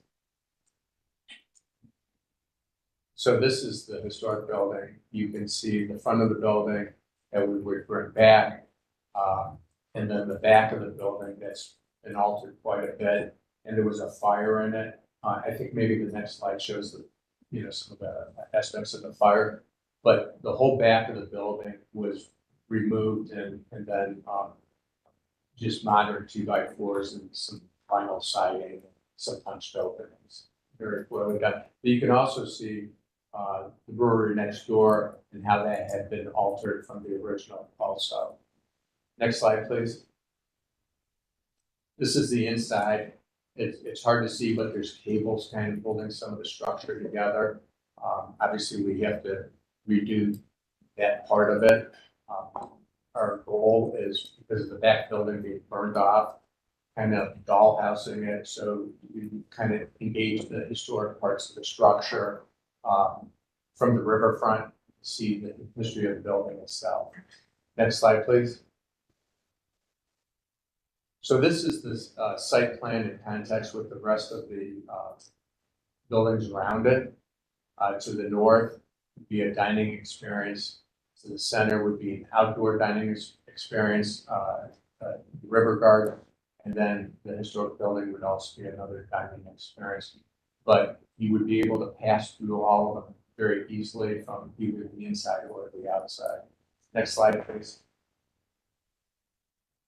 This kind of blows up the interior plans. I'm going to look backwards so I can explain it better. So the north building, you can see we're keeping the structure intact. There's parts of the structure that is going to house the restrooms. The restrooms are going to be able to be used from the outside dining experience and the indoor dining experience. There's going to be kiosks that are going to be off of the historic building behind the wall. And so there's a lot of food opportunities for all the patrons, both inside and outside. The historic building has been altered a lot on the inside. So, and because of code, we're having 2 new stairwells in there for ingress, egress, and an elevator. Next slide, please. This shows it in context with the area around it. So what you can see on the top one is what's existing today. And then on the bottom one, that's what we're proposing. What we also did was we took a look at the northern building, since it has been 2 stories and we were going to keep it 2 stories. We tried to keep the massing to bookend the bridge with Lindy's. You can see that and massing. We're also trying to give a gesture towards the mid-rise apartment building and obviously the bridge above it to kind of tie these together, because this is kind of the gateway from the new part of the flats to the historic part of the flats. Next slide, please. This gives you a close-up. And I'm going to talk about a couple of the things from design review that was discussed as we go through this. So the northern building, one of the comments was, and they used the Beijing as the thought was the inspiration for the, they call it the bird's nest. Actually, it comes from the shadowing of the bridge above. So the inspiration came from the shadowing of the bridge above. The one comment that was really kind of interesting and we're looking at right now was the top seemed unfinished. And kind of a direction we're thinking about right now is to bend the arms that are on the top and bring them over the roof. And then you'll see in other slides that the lighting has the same kind of feel. And we were going to emulate what's going on the outside of the building, on the inside of the building with the lights. So we think that's kind of important. That was a great comment. And we're in schematic design. So in schematic design, all these things haven't been worked out, but we're working them up very quickly. The center building, there were comments and in regards to, it doesn't relate to either one of the buildings. It doesn't, but we think it's sympathetic. There's things we're going to look at from the comments. The buildings, these three buildings never related in history. And so we don't want to try to relate it in such a way that it becomes Disney-ish. The other comment was the center door, which is the main entry door into the river garden. Right now, it's a solid door. It's center swung. The edge of it is, we're envisioning LED lights. So when it's open, it becomes a beacon. When it's closed, it gives it a rim. And there's a couple of schools of thought we thought about when we looked at this door. Was it somewhat transparent, steel and stuff and open so you could get glimpses of the inside when it was closed? Or was it opaque where you could not see inside?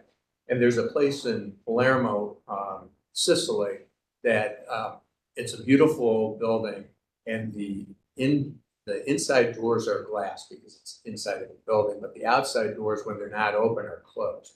And it's opaque, you can't see in it.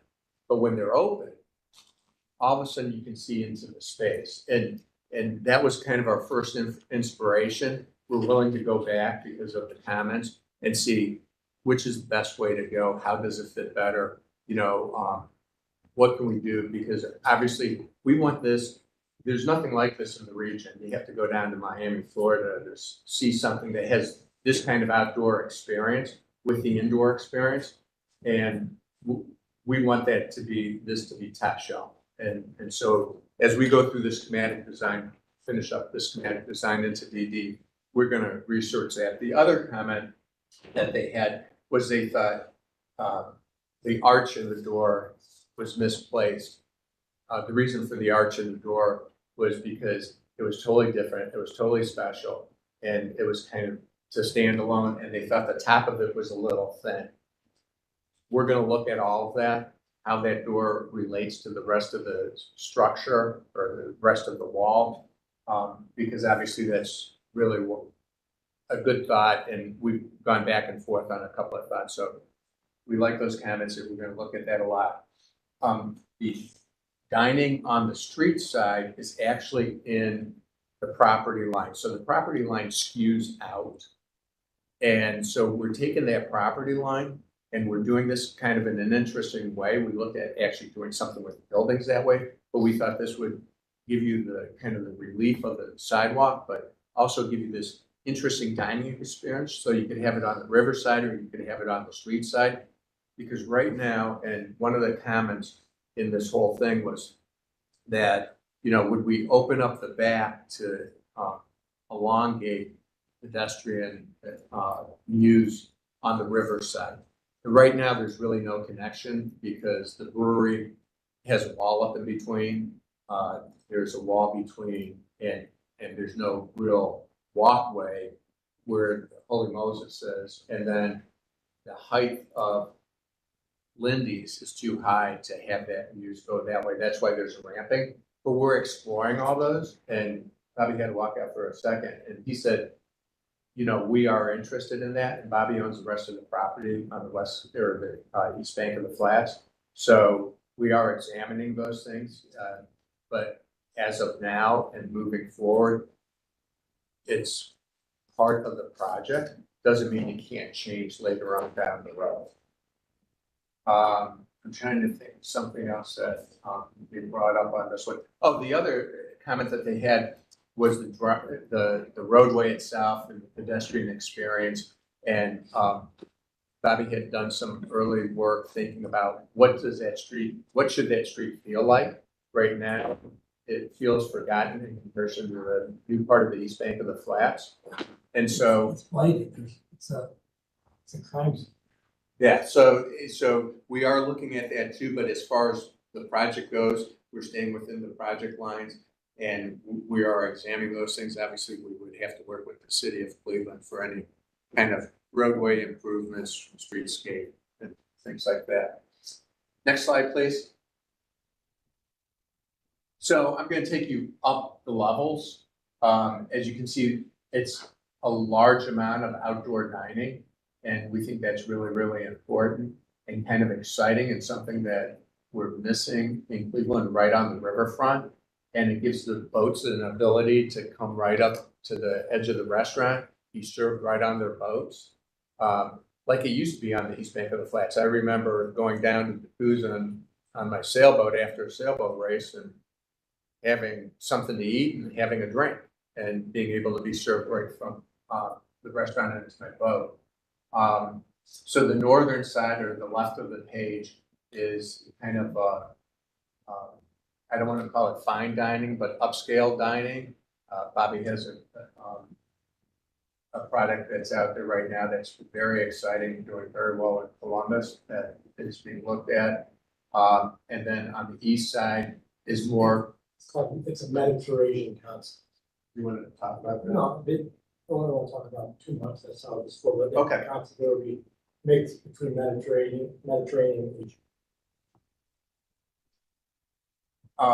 And then the historic building, it's going to be kind of transparent, people coming from the inside and outside and having the dining experience. There's kiosks, you can see them sawtoothed in there, which would be kind of grab and go, and you can sit down and there'd be service. So you have a lot of options in it.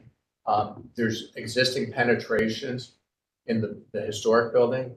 We're going to open those up and have kind of the bar inside and outside also. And so it's going to be transparent how you move around the space. And we kind of like that because Bobby's vision from the very beginning, everyone should want to come here. You know, if it's family with kids, if it's adults, if it's singles, whatever it is, everyone should feel welcome and want to come here. Next slide. So this is the second floor to the left of the page, the north building. You can see there's some more indoor dining. There's restrooms up there. There's an outdoor patio. The views from the existing outdoor patio and what this would be, the views and vistas are unbelievable. It's really nice on the, you know, kind of the ground level, but just being up that little bit right on the river is so exciting, especially when a freighter's going by or something. It really engages you with it. So we think that's really, really exciting. The second floor of the historic building is going to be some more restrooms to help service the third floor. And then there's also going to be storage and office space and stuff like that for the functions of this grouping of buildings. Next slide, please. This is the third floor. What we've done is, and you can see there's going to be some additional outside dining. If you remember the historic pictures, this building was in line with the buildings next door. That's all gone. So what we're doing is we're bringing some of it up and then recessing it here where it currently is, except for the stairwell. So we have outdoor dining on that third floor. So we're going to have outdoor dining experiences on different levels, different planes, and the experiences will be very exciting. Next slide, please. So this kind of, we're going to kind of go around the building and inside the river green area and So this gives you kind of an idea of what we're thinking. This is the opening to the north building. You can kind of see what Jack called it as the bird's nest. We brought it inside with the lightings, but we're gonna actually tie it as we bend those arms over into that. So you're gonna see kind of that experience of the shadowing of the bridge, even at night, because we think that's really important. And these arms are actually gonna glow a little bit and reflect off of the building, and that's our vision. So this gives you the first and second floor. It's gonna be transparent. It's gonna act as a beacon, kind of welcoming you into the historic area. Next slide, please. This brings you a little farther south. You can start seeing the River Garden area that's gonna be outdoor dining experience and entrance to it. And also the street side dining. Next slide, please. Now, this is looking from the historic building. You know, this was always a painted Italianate as far as we understand. We wonder if there's an ability to expose the brick a little bit. We don't know that yet. We're going through, you know, colors and all that. We're just finishing up schematics, so we're not quite there yet. We got to do some more investigation, but obviously we're going to be working with the national parks and making sure that it's appropriate and works well with our neighbors and everything. But then you can also start seeing the lower building. It's always been different from the rest of the buildings. We're going to examine what design review said about it and move forward from there. But we kind of think of that as holding the street edge, giving you that experience on the sidewalk, and then welcoming you in with some large opening that comes through a trellis, you know, and kind of necks you down into this vast green area once you get in. So we want that drama as you go in through the space. Next slide, please. So this is coming up to the entry of the River Garden. You can see the edge-lit door, open, center swung. You can see the arbor going around it at this point, but we're going to look at our options. You know, is this really an arch? Isn't it an arch? And we'll come back with that. But we want people to get this peek inside and draw them in, because there's a lot of action going on the inside. Next slide, please. This shows you the same thing at night. You can see some of the edge lighting that we're using, draw people in, make it exciting. This is totally new for this region, and we want to make it top shelf. Next slide, please. This kind of shows you the back of the area right onto the river. This is all solar correct. So this is a model rendering, so we can move around it in the model as we wish. But this kind of gives you an idea of kind of the seating arrangements. The seating you see here, Anise, who works with Bobby, actually designs the seating and fabricates all this. So It's custom made. We have a factory on 39. So it's a Cleveland firm. So all this stuff. Global custom on 39th of 39th by just past south of you. I forget. I'm a partner in the company, but the main owner is Benny, and he's part of our design team. He's in East Town. He's an immigrant from Lebanon, great guy, very creative. And we've been working hand in hand through this whole thing, because this is not one then the other. This is all together, because it needs to be cohesive. And it needs to have the vibe that Bobby's looking for to make this work well. But this isn't for furniture. This is what things we're looking at. Yeah. We're not that far along. Next slide, please. This is at dusk. This gives you kind of a feel for what happens in the sunset, because we think that's the money shot sunset around here. Next slide, please. Well, the reason I've done them like this, I made mistakes in the past. The worst seating is based on how the sun sets and sunrises. Sun will be beating on people. I've learned from my mistakes how to do things better. So that was important for the project. So, go ahead. There's a concept in Cabo San Lucas called Flora Farms, where in addition to the restaurant, they have stations like pastry station where the pastries are made right there, and they have a station where the ice cream will be made right there. And it's fun for families and kids, and adults too. So these little carts will be little stations like that.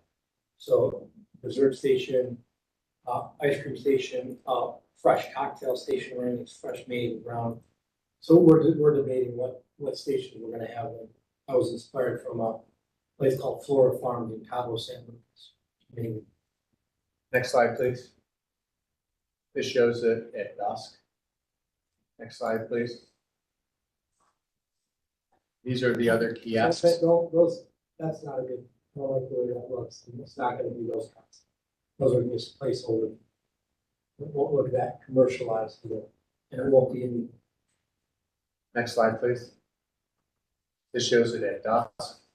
This also starts showing the shadowing, but the trees and the plantings and everything that you see is something that, that's why it would be the river garden, because we're gonna make it green, lush, welcoming. Next slide, please. This shows you what can happen with some of the seating area. We can open it up for games, for kids, during the day, for birthday parties and things like that. Next slide, please. This shows it at dusk. Next slide. This kind of gives you a perspective from above, looking east. Yeah. And you can see that one of the comments on this, and I'll go over right now, is the back of the historic building. They talked about not enough detail. We don't have this detailed out, but we're not gonna presume that we're gonna make it look like history, and we want the large penetrations because we want to expose the historic part of the building on the inside. We want people on the inside to be able to see the beautiful river on the outside. So, which we're gonna have to anyways, because we're applying for state and federal tax credit program. So there's, I wouldn't be too concerned with what we do there because I have to follow those guidelines in order to qualify for about $1.8 million in state and federal tax credit, which I don't plan on giving up. And this obviously you guys can be as interested, you guys can be as critical as you want, but they're gonna be more critical is what I'm saying. And We're just keeping. yeah, so we're looking at that. Next slide, please. This shows it at dusk. Next slide, please. So this kind of shows the furniture layout and some of the products that he has out there right now. And it identifies where they may go. So what these are is current projects that he's designed. Next slide, please. David, it's Lillian. I'm sorry, I know you're gonna do this quick.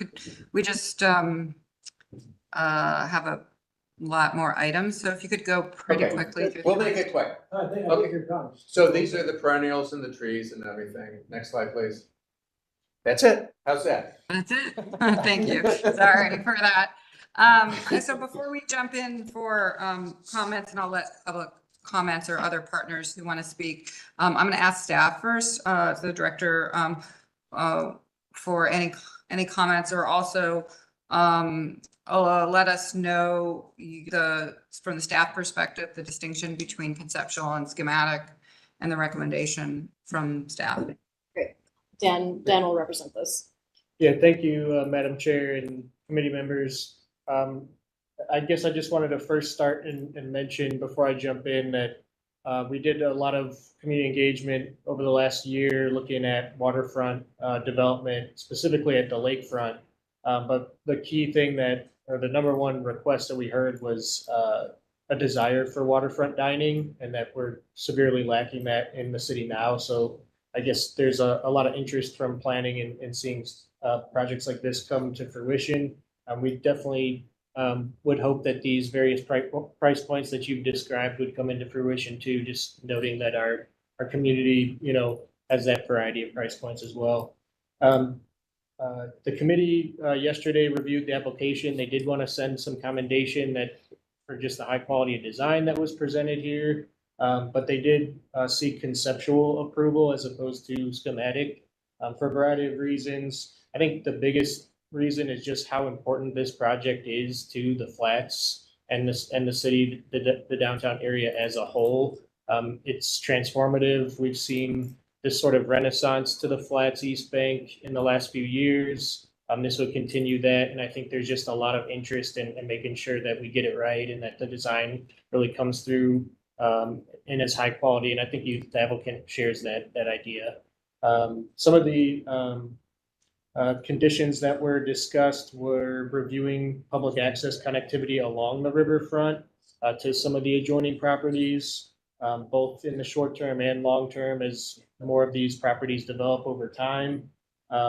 Additional transparency into the river garden, even when business is closed, was discussed. And I know you talked a little bit about that, David, today, and that sort of, hidden and reveal type moments, but just so folks get used to new things down there and get excited about the project. And then just overall additional refinement and development of the streetscape and the architectural components, things like human scale proportions, materiality and proportions of the center building and the archway as well. And then the facade on the new building and the rear facade of the historic building just needing more refinement. So yeah, I think those are some of the main reasons too why conceptual was approved rather than schematic as well here. From a staff standpoint, again, we agree with the ideas like how can we work out public access easements along the riverfront. And then, there were some, ideas around connecting this with the existing East Bank Flats Riverwalk along the river. So if there's any ideas that you guys have for that, we'd love to see those as staff and consider that as a whole with the project. And then any other, streetscapes, I think we'll get into and talk about more. Yeah, and we're meeting with Flats Board on Tuesday. So we are working with them because they have some ideas too, and we want to make sure that we're inclusive of that. May I request that Dan joins that meeting as well? I also see that Jim Havland is on, so I may let him speak if he would like to, really quickly. And then we need to open it up to commission members. So Jim, are you here to speak to this? I was listening and learning, but Madam Chair to the Commission, this is an exciting project for sure. We've been very pleased to be working with David and Bobby and their group already on this. And as David mentioned, one of our economic development committees will be meeting and receiving a presentation so that we can coordinate this development, both the streetscape and of course, as you know, our adjacent property owners, the Metro Parks, Collision Bend are on our board. So we want to make sure that we can help advance this project very effectively. I guess the other piece too, Madam Chair, is this will be brought up and discussed with the Vision for the Valley Coalition that meets bi-weekly, so that we make sure that all of this is coordinated with that vision as well. So those are my comments, and I look forward to listening to yours. Thank you. Okay. All right. So commission members, any questions, comments, thoughts? I think we will be probably staying around conceptual approval, but any direction for them? Madam Chair, if I may just add to the public commentary, we did receive a letter for the record on January 16th from Downtown Cleveland, Inc. And they specifically said this project would be a wonderful addition to the vibrant East Bank of the Flats and provide for another entertainment venue in this district. The architectural renderings represent a new landmark piece of the overall Flats district. Okay, thank you. Madam Chair, Councilman McCormick is watching right now on YouTube, so he's unable to. Oh, wait, actually, he just popped out. Oh, he just popped on. Well, then I'll stop if he'd he would like to go. I was going to represent him, but he could probably do that better than I can. Oh, maybe you should do it first and we can see. Then we'll see how he does. Councilman. Thank you, Madam Chair, and forgive me, I'm a little under the weather today, as you can probably tell. So I wanted to jump on, and normally people confuse Charles and I anyway, so we're all good there. Sometimes we play the same person. No, Madam Chair, I just wanted to jump on quickly here and support this project. I'm really excited about this. Is a stretch of the East Bank of the Flats. There's no surprise that really needs new energy. And, I think this is a project that's going to bring that. And I really want to applaud the design. I really appreciate that this is a bold statement on the river.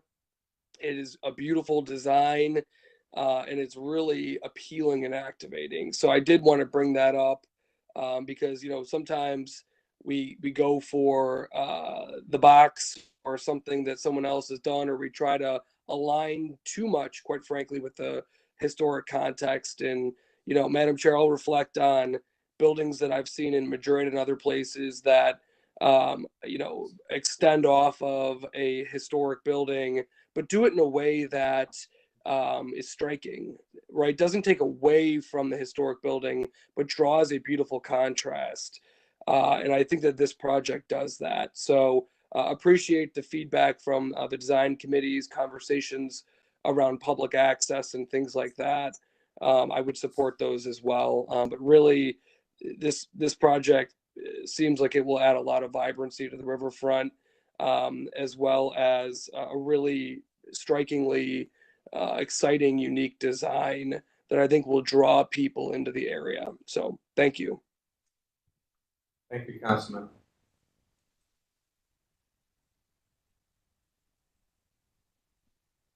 Commission members, any other thoughts or comments?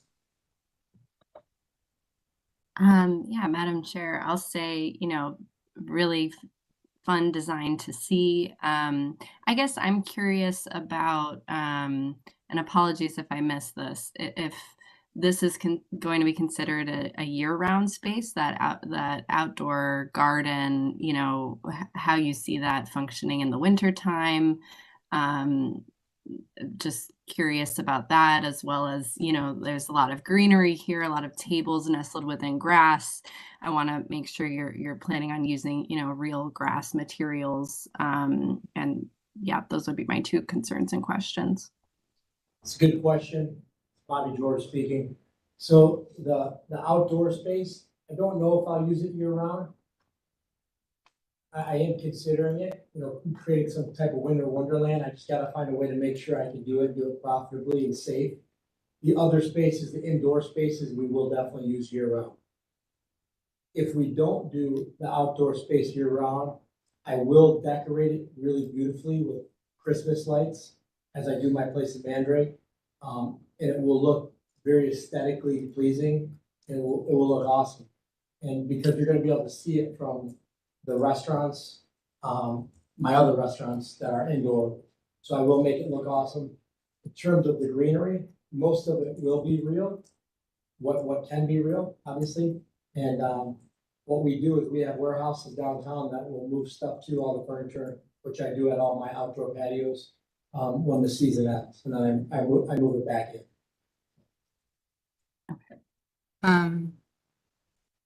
Anyone else, commission members? I have one thought as you go forward. Obviously, it's a really, I think, an interesting way to break through to the street and create new public space.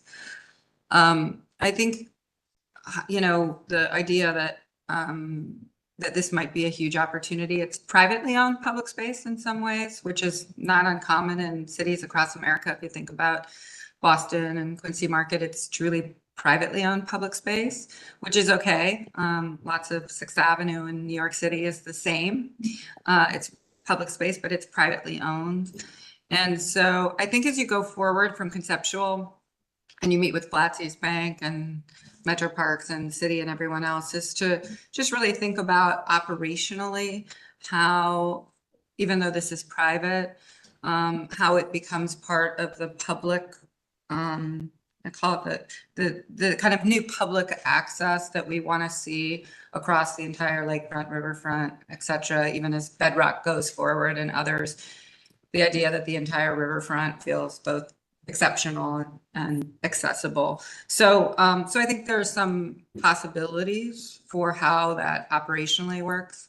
But I think it's a huge opportunity. You guys are cracking open probably one of the largest quasi-public spaces. And so I just encourage you to work with all these partners to ensure that it feels that way to people. So some people don't feel like they can't come here and some people feel like they can. if that makes sense. But it's just commentary, nothing to do with it, other than, What know type how of people, what type of people would feel like they couldn't come? What do well, you- if you weren't, what do you or imply? if you weren't, I mean, if you weren't coming to eat, for example, like, public space, like the idea that it is private space, right? And your goal is to make money and have people come here for commerce, which is great, right? But some of the, and when I think of, an example I'll use is Quincy Market in Boston, which is privately owned. But you can come there whether you're doing commerce or not, right? It's both. And so I think the sort of signals of if you're, can I come here? Can I feel like this is accessible also? So I don't know if it's possible. I understand that this is, you know, Well, I'm just. That's a great question, and we've thought about that. So just think about it, and I think the partners you have that I have- are adjacent to you and with you that could work with you to participate in this in a way that it is one of the most significant new public spaces that is being built on the East Bank. And that if I was strolling down here and I wanted to stroll in here, could I, you know what I mean? And I know actually some of your, like in Ohio City, it does feel that way, right? I can kind of walk in, and so it's more operational and how the signals it sends about this being public. Madam Chair, the way to do that, and I've thought about it, is we have to make an affordable price point, so it's casual. And what I want in our business, you know, the number one rule of marketing is nothing draws a crowd like a crowd. So I absolutely want someone that had a coffee down the street, coming down, sitting down here during the day and reading their newspaper and having a coffee, because they might go get a smoothie from my place. We absolutely want that. You know, as long as you're gonna behave, it's not about spending money. I want activity. I always say we're not building businesses, we're building communities. And if you focus on that, your business will be successful. And I think if you've seen what I've done across the board in Cleveland, that's exactly what I've done. All my places are welcoming to everyone, as long as you behave and are just a normal person. That's it. Madam Chair, may I recommend we can take this conversation offline and we can meet with the applicant, because we have many ideas about public access, and you mentioned streetscape as well. So we ought to sit down and talk about that. Okay. So to commission members, any other questions, or someone want to make a motion?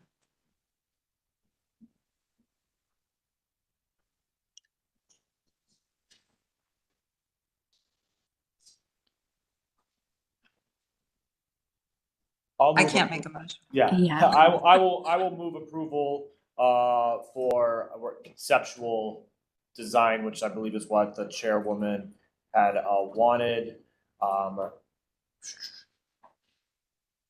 Incorporating the recommendations of things to study further that came out of design review in this conversation, including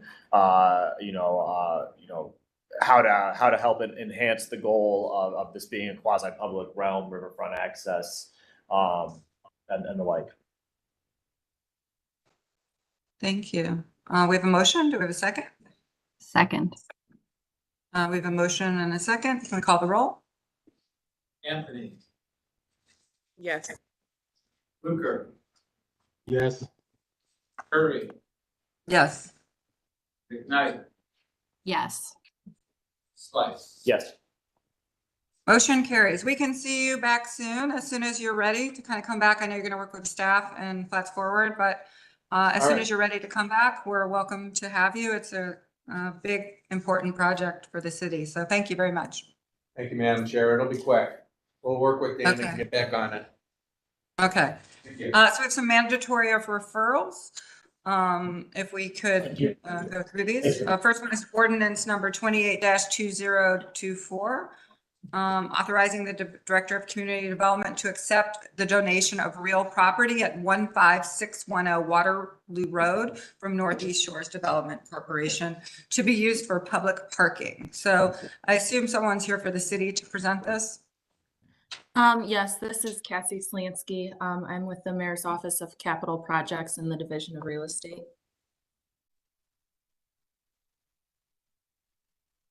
Okay, go ahead. Next slide, please.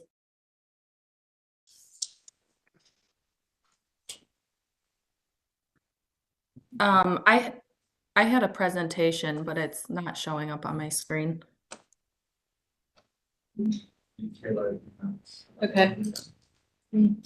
Are you able to give a verbal update? Yeah, I'll just give a quick overview. So Northeast Shores Development Corporation is in the process of liquidating their final assets and has offered to donate property to the city for public parking. The property is located at 15610 Waterloo Road. It's currently an asphalt paved parking lot with 9 angled parking spaces connecting Waterloo to Shasta Court. Prior to moving forward with this donation, the city did complete a condition assessment and a phase 1 environmental assessment to verify that the property was in good condition. It's located within the Waterloo Arts and Entertainment District and is an asset to the community because it's providing public parking to a number of businesses, restaurants, and venues. The intent is for this property to continue to be operated as public parking, and Councilman Polensek is in support of the project. Cassie, is this the parking lot up against the sound wall, or is this the one across from Millard Fillmore? I had a location map and photos that aren't showing, but I'm not Across sure. from Six Shooter. Okay. So it's on the corner of 152nd and Waterloo, and it's Okay, it's that one. It's that one, yeah. Gotcha. Yeah, and you enter the parking lot off of Waterloo and then it connects over to Shasta Court. Okay.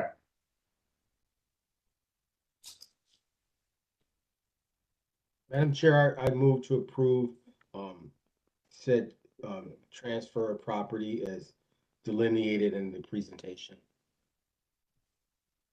Second. Motion and a second. We call the roll. Anthony,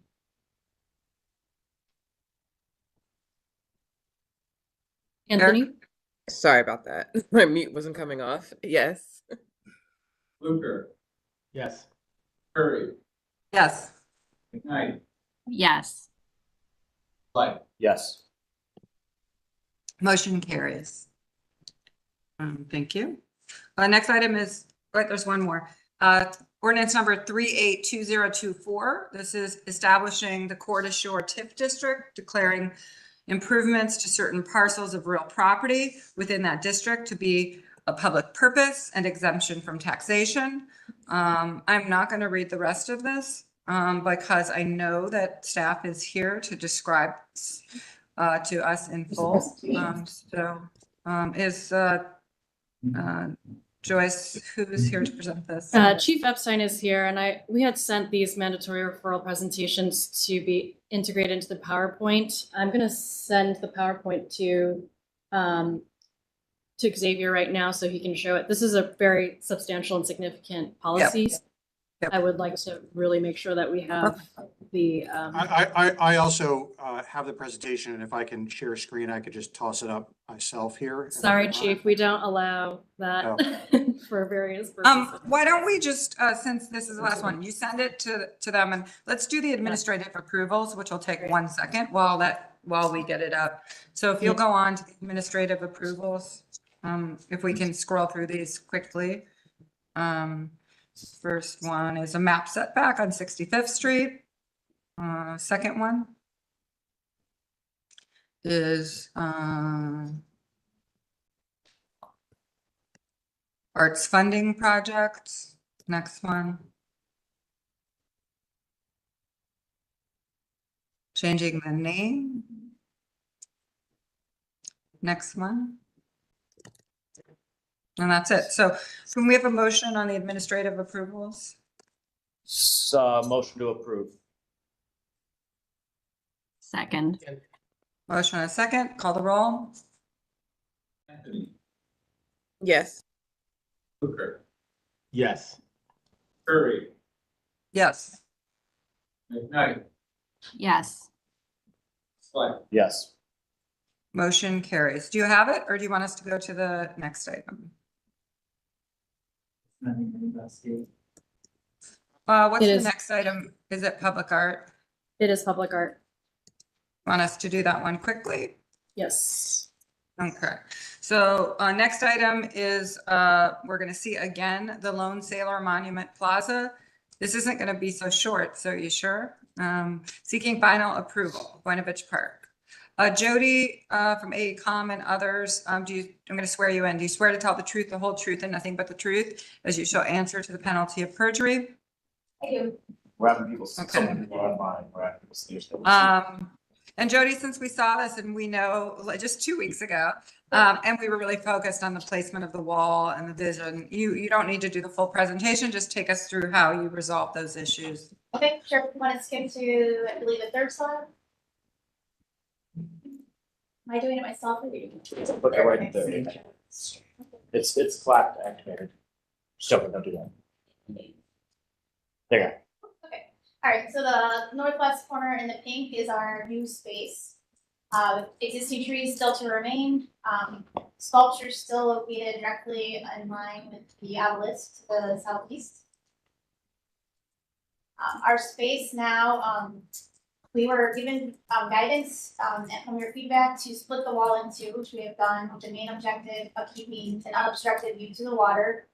So the sculpture is in relatively the same place. The wall is broken into two and placed parallel to the existing seat walls.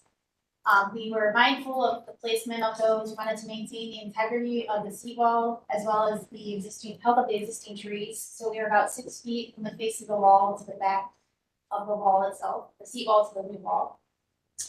This puts them kind of farther apart than we had them, obviously. So to bring them back together, we've introduced a new element.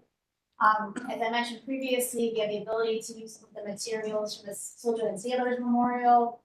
We are adding granite curbing and creating a low planter. That's the two green areas on either side with low maintenance plant material in there.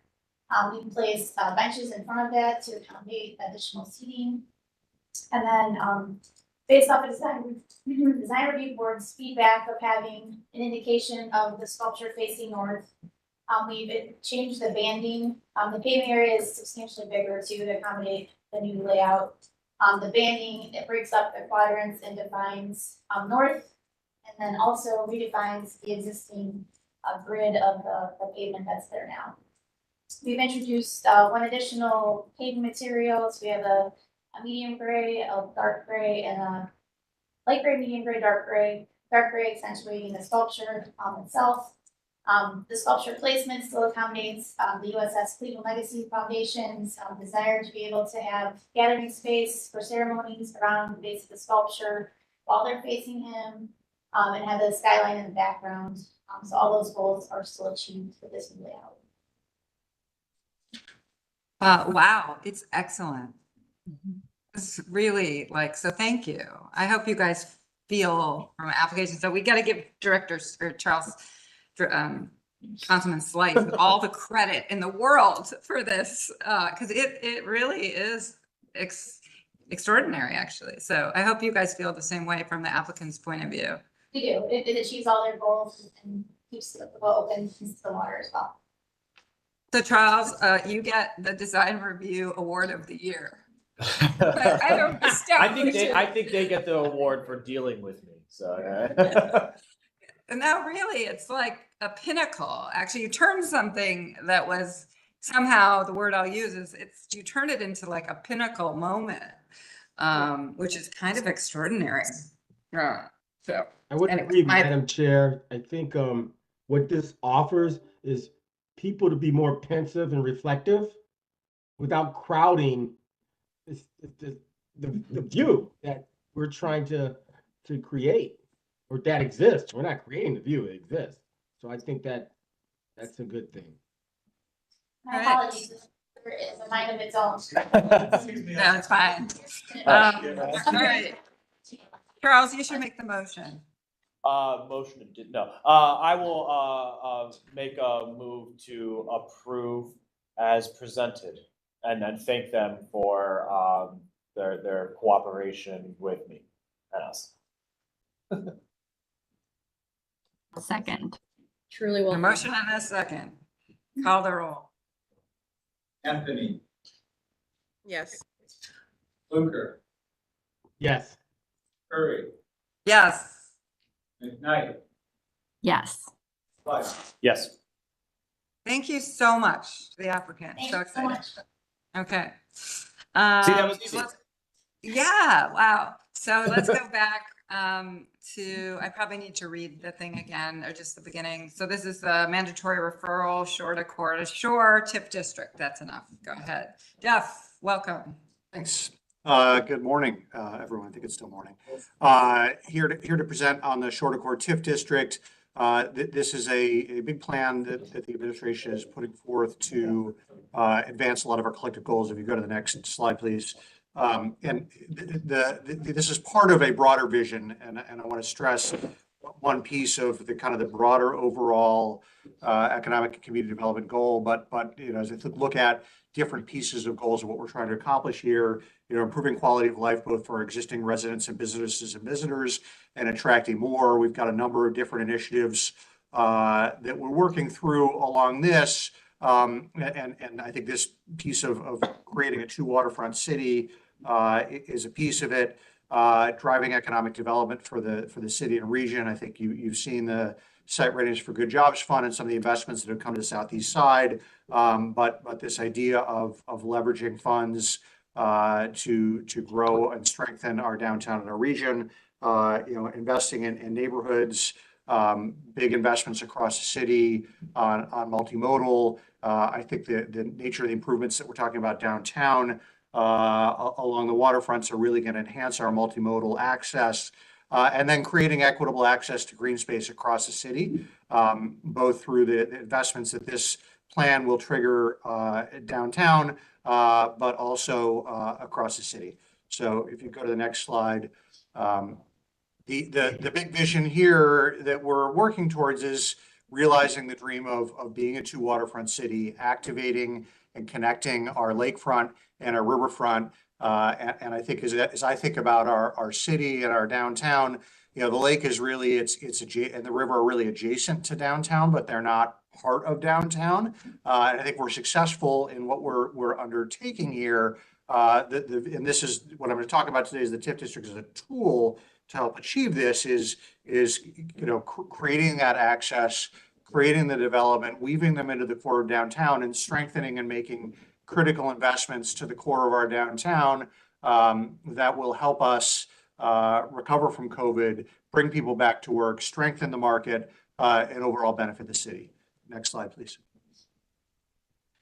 So a quick background on TIF. I think everybody is probably familiar, but the city puts a TIF in. This is a tool that is used to capture the increased taxes from increased property value. So a property owner, when there's a TIF, they continue to pay their taxes, but a piece of the increased tax from increased value gets used for other purposes that it normally would be used for.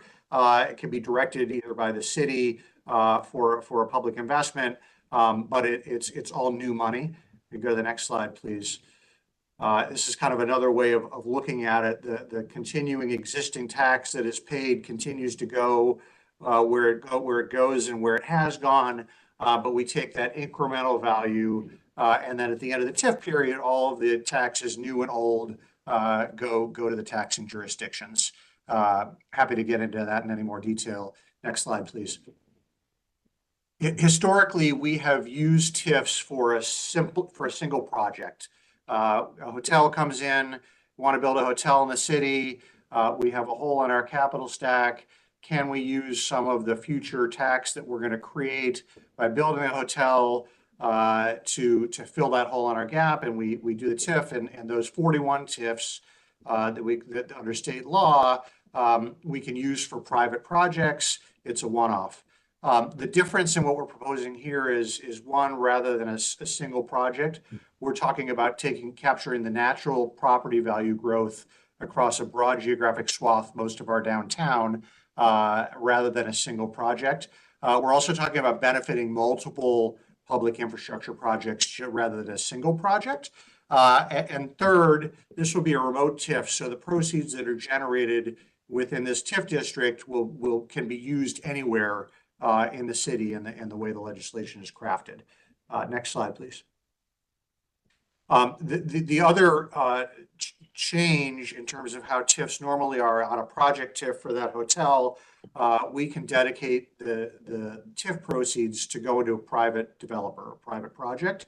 The nature of this is that it cannot be used for anything private. The proceeds generated by this TIF district have to be used for public infrastructure. And so when we talk about public infrastructure, this is a list of some of the eligible uses, but we're really talking about public space, roads and streetscapes, utilities, the kind of public infrastructure investments that can catalyze and drive private sector investment. Next slide, please. This is a tool that other cities have used. It's been around in state law for quite a while. Cincinnati has used it extensively. They have a TIF district over the Rhine. It has funded a variety of different projects there, infrastructure projects across the city. Next slide, please. Columbus has also used this tool extensively. Easton, the Arena District. And I think about the toolbox that the city has to accelerate growth and prosperity, to bring development to the city. This is a tool in our toolbox that's been collecting dust. We haven't used it. Next slide, please.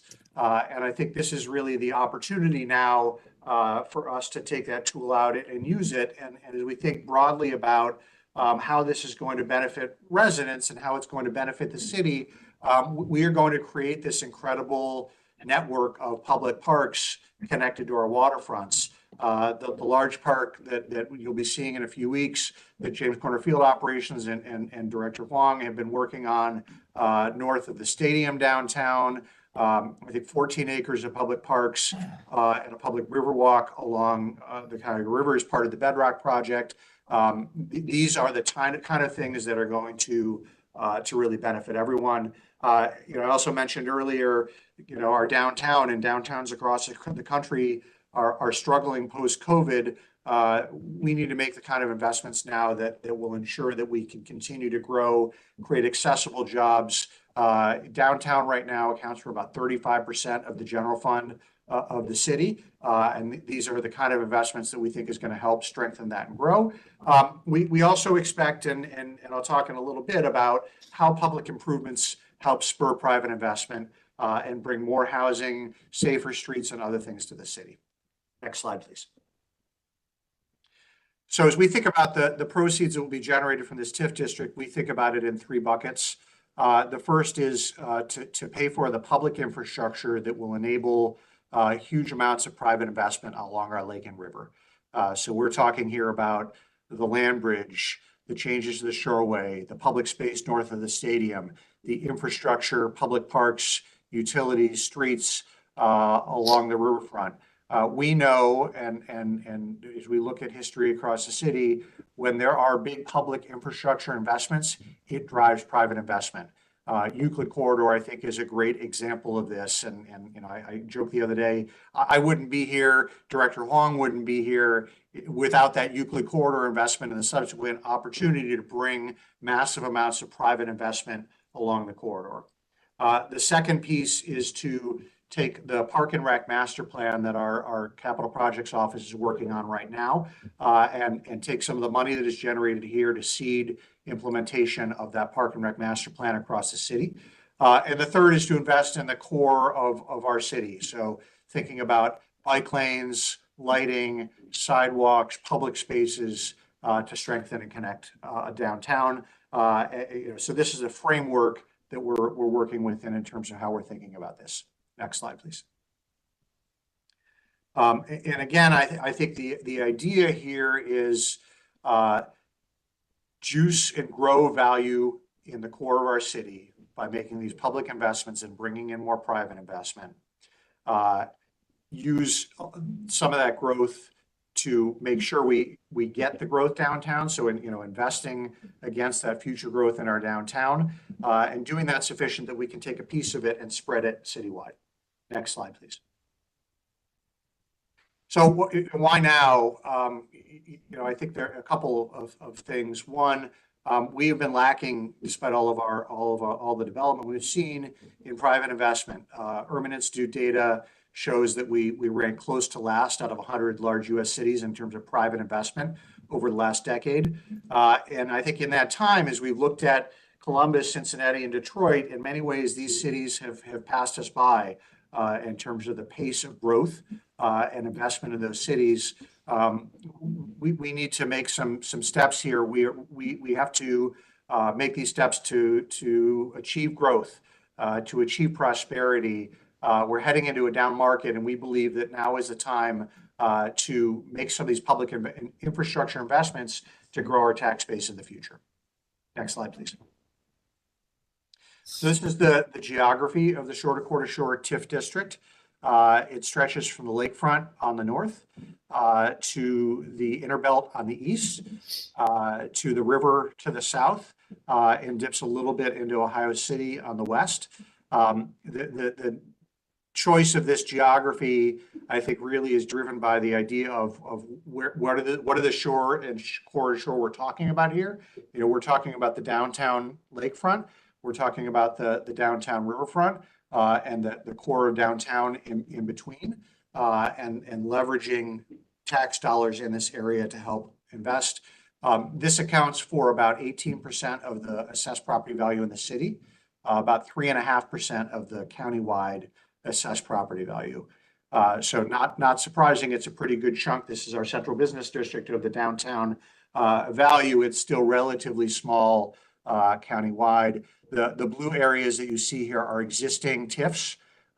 This proposal will not impact existing TIFs. I'll talk a little bit more about that in a minute. Next slide, please. One of the things that we've looked at as we've been planning for this is kind of testing out this idea that public infrastructure investment drives value, and trying to measure how much value does it drive. Within the TIF district boundary that I just showed, we've seen about a 3% annual increase in property value over the last decade. As we looked at 3 examples where we've seen a lot of public infrastructure investment and looked at what is the impact in a very tight proximate area on value. In Detroit Shoreway, on Opportunity Corridor, and in Euclid Corridor, over the last 12 years, as we look at value, we've seen annual appreciation of between 8 and 84%. In those very tight to those public investments, and I think that validates this idea of where there's public investment, private investment follows, and value is created.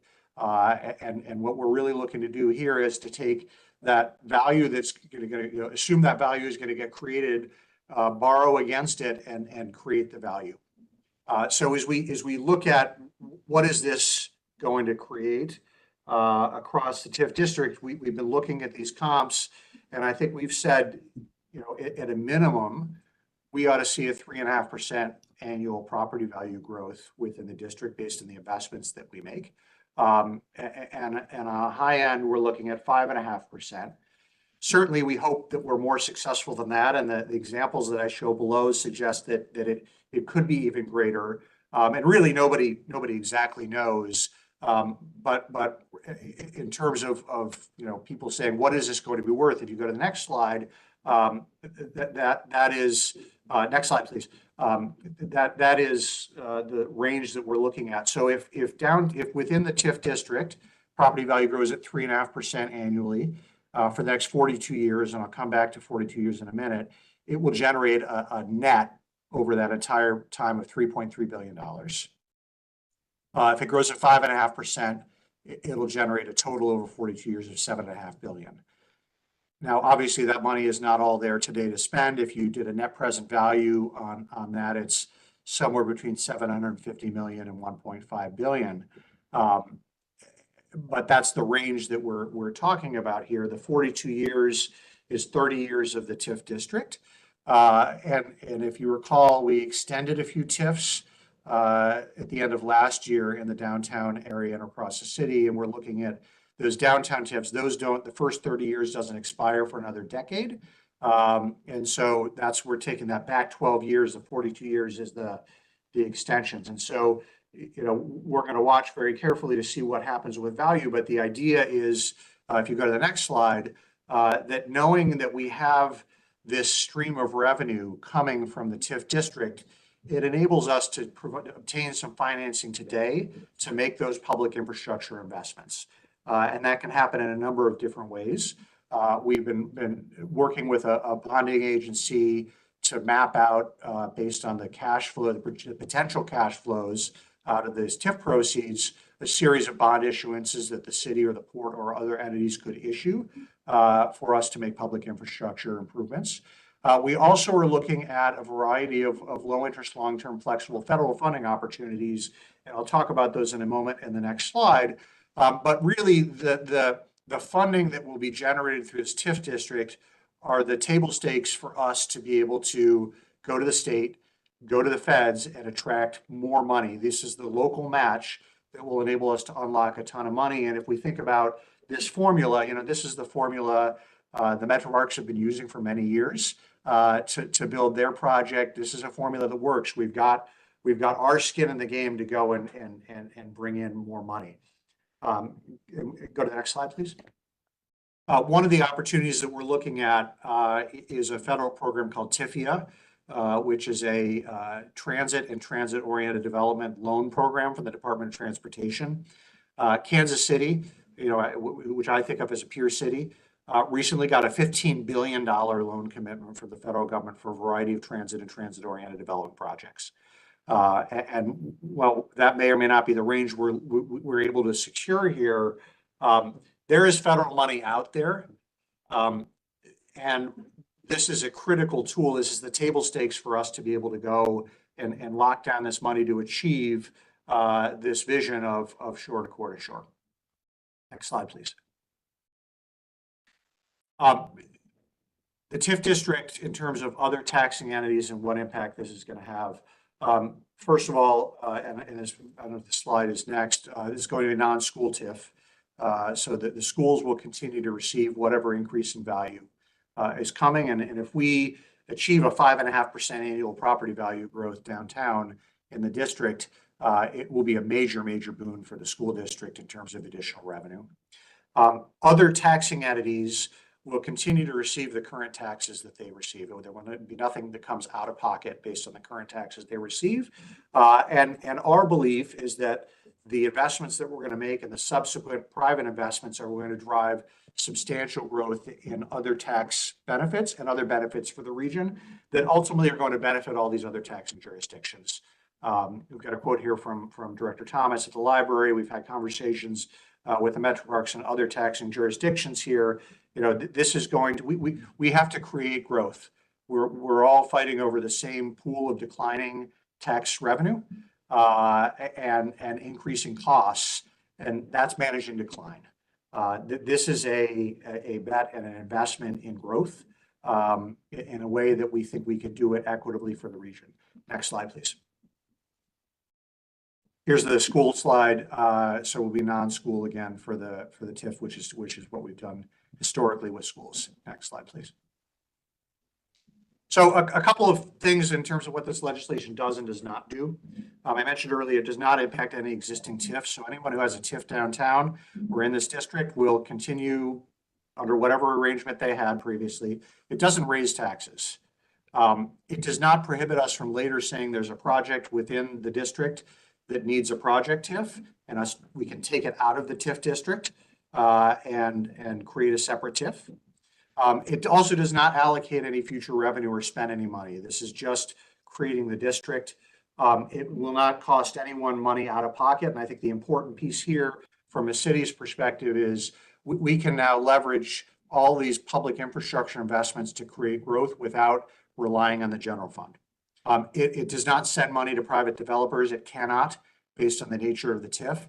And the legislation is explicit that none of these revenues will be used for any sports stadium or arena. Next slide, please.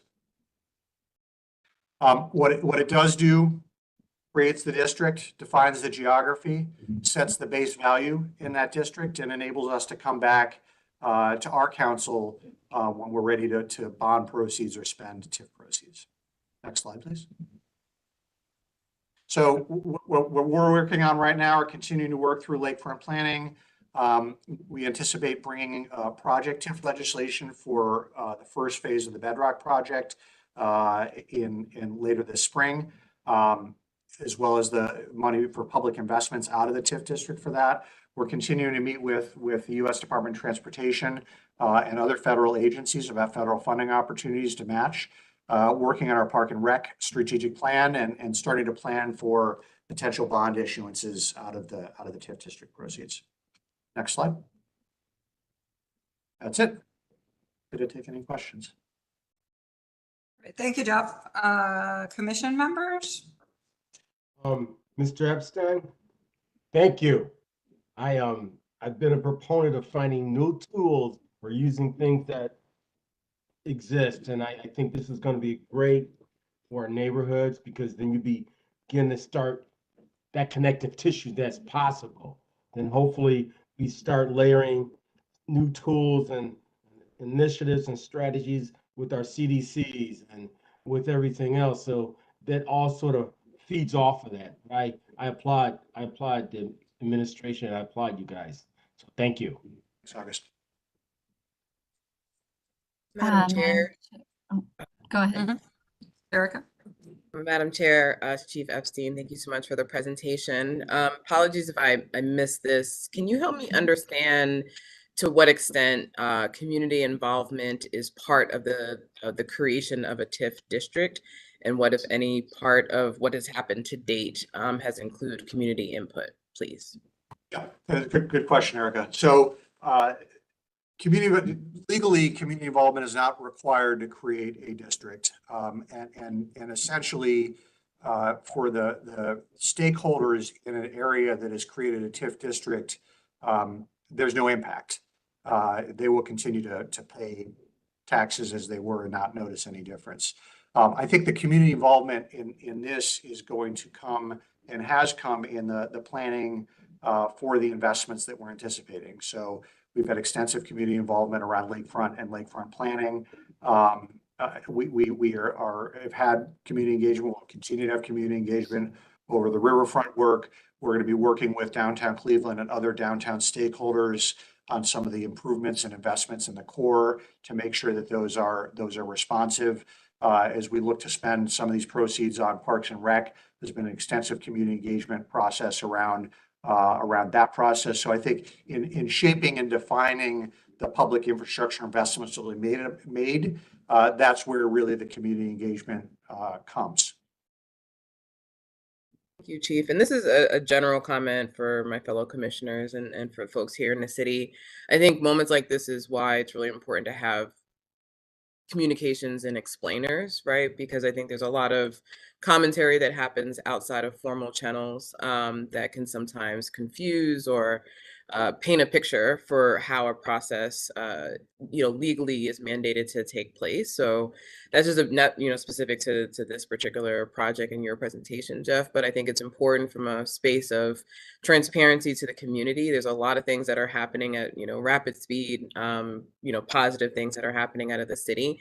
But it's helpful for community members, residents to know, where and when it makes sense for them to opine and or have space to contribute to conversations, and when those times are appropriate, right? As you just referenced, there's been a multitude of community engagement opportunities for the different lakefront and riverfront projects. And this, you just said, is not one of those where community input is required, but, sort of being able to tell that narrative and that story so that residents understand. And again, that's not unique to this, that's just a general comment. I think that's helpful from a communication and a transparency standpoint for residents. Thanks, Erica. Thank you. I have a question, Jeff, because it was going to be a question, but then you addressed it, but then it raised one more question, which was, what can people still get a site-specific TIF within the TIF district? And you said yes. The answer is yes. So my follow-on question is, will that be limited? Is there a process for that? Because I assume you can't let that happen too much, because then it degrades the ability for the revenue that you'll be kind of looking towards. So there'll have to be some case-by-case kind of process or criteria by which this administration actually needs to set the table, because if we're looking at such a long lens of 30 years, there's going to be a different administration. And so there needs to be some way to, I guess, limit or have some ability to say like 10 projects can get TIF'd over 30 years within this TIF. And then what's the process for that? And it's just, do other cities are they far enough along where they've seen how to manage that, and what the equitable way to, it's not first come, first serve, I assume. So any thoughts on that? Yeah, so it's a great question. And I think we've had a lot of conversations around the modeling of how this looks. And essentially, you know, the modeling does not assume anything other than that kind of natural across the board property value increase for all the properties in the district. And so to the extent that there is a project that comes along in 5 or 10 years and wants a project TIF, it is going to be because they are driving greater investment and value, and we will have captured already that base value, you know, from the time the district is created until they come. So it's and to a certain extent, if that property is invested in and we do a project TIF, it will have a ripple effect of increasing value even further in the properties adjacent to it. That said, we are citywide working on an initiative to better define the criteria under which we will issue TIFs. And we have engaged a consulting firm, Baker Tilly, that is kind of putting together a development scorecard that kind of builds the city's priorities and values informed by community into a measurement tool. You know, if a project is a TOD project that's rehabbing an existing building in a red line neighborhood with a Black developer, it may get more points than something else, and thus be eligible for more for a TIF or for a higher value of TIF. So that is a tool that we are looking at doing. Ultimately, I think as we're looking at the strategy to bond this out over time, you know, we and the bonding agencies ultimately going to be very carefully looking at what's the track record, what's the base value, and the further we get into it and the more kind of base value, increase over base value we already have locked in before we TIF off anything else, the better we are. Yeah. So you may want to, let's say for the downtown TIF, say, have the kind of highest standards of what an exception might be that is actually articulated, not for this administration, but for future administrations, that here, you know, it'll be the highest threshold of an exception to do a TIF downtown, and you'd have to meet these criteria, and then that'll set the table for the next 10, 15, 20, 30 years. Because we know these things kind of pop up, and then there's always like a have to get them done gap way to get there. And so I don't fear for you, I fear for the future more. Setting the standards. You know, I think I very much don't want to, the intention of the administration here is not to handicap us in our ability to incent future downtown development. Right. Ultimately, you know, we will be borrowing based on value that is you know, that is already there or that we're certain is there. And that's some of why the extensions is so critical. So I think it's a good point, Lillian, and we'll take a look at policy on that front. But I also don't want anybody to read into this that you know, the city's not going to issue any more TIFs downtown, because that certainly is not the case. Yeah, no, I that's my point, which is that you still need the tool. Yeah.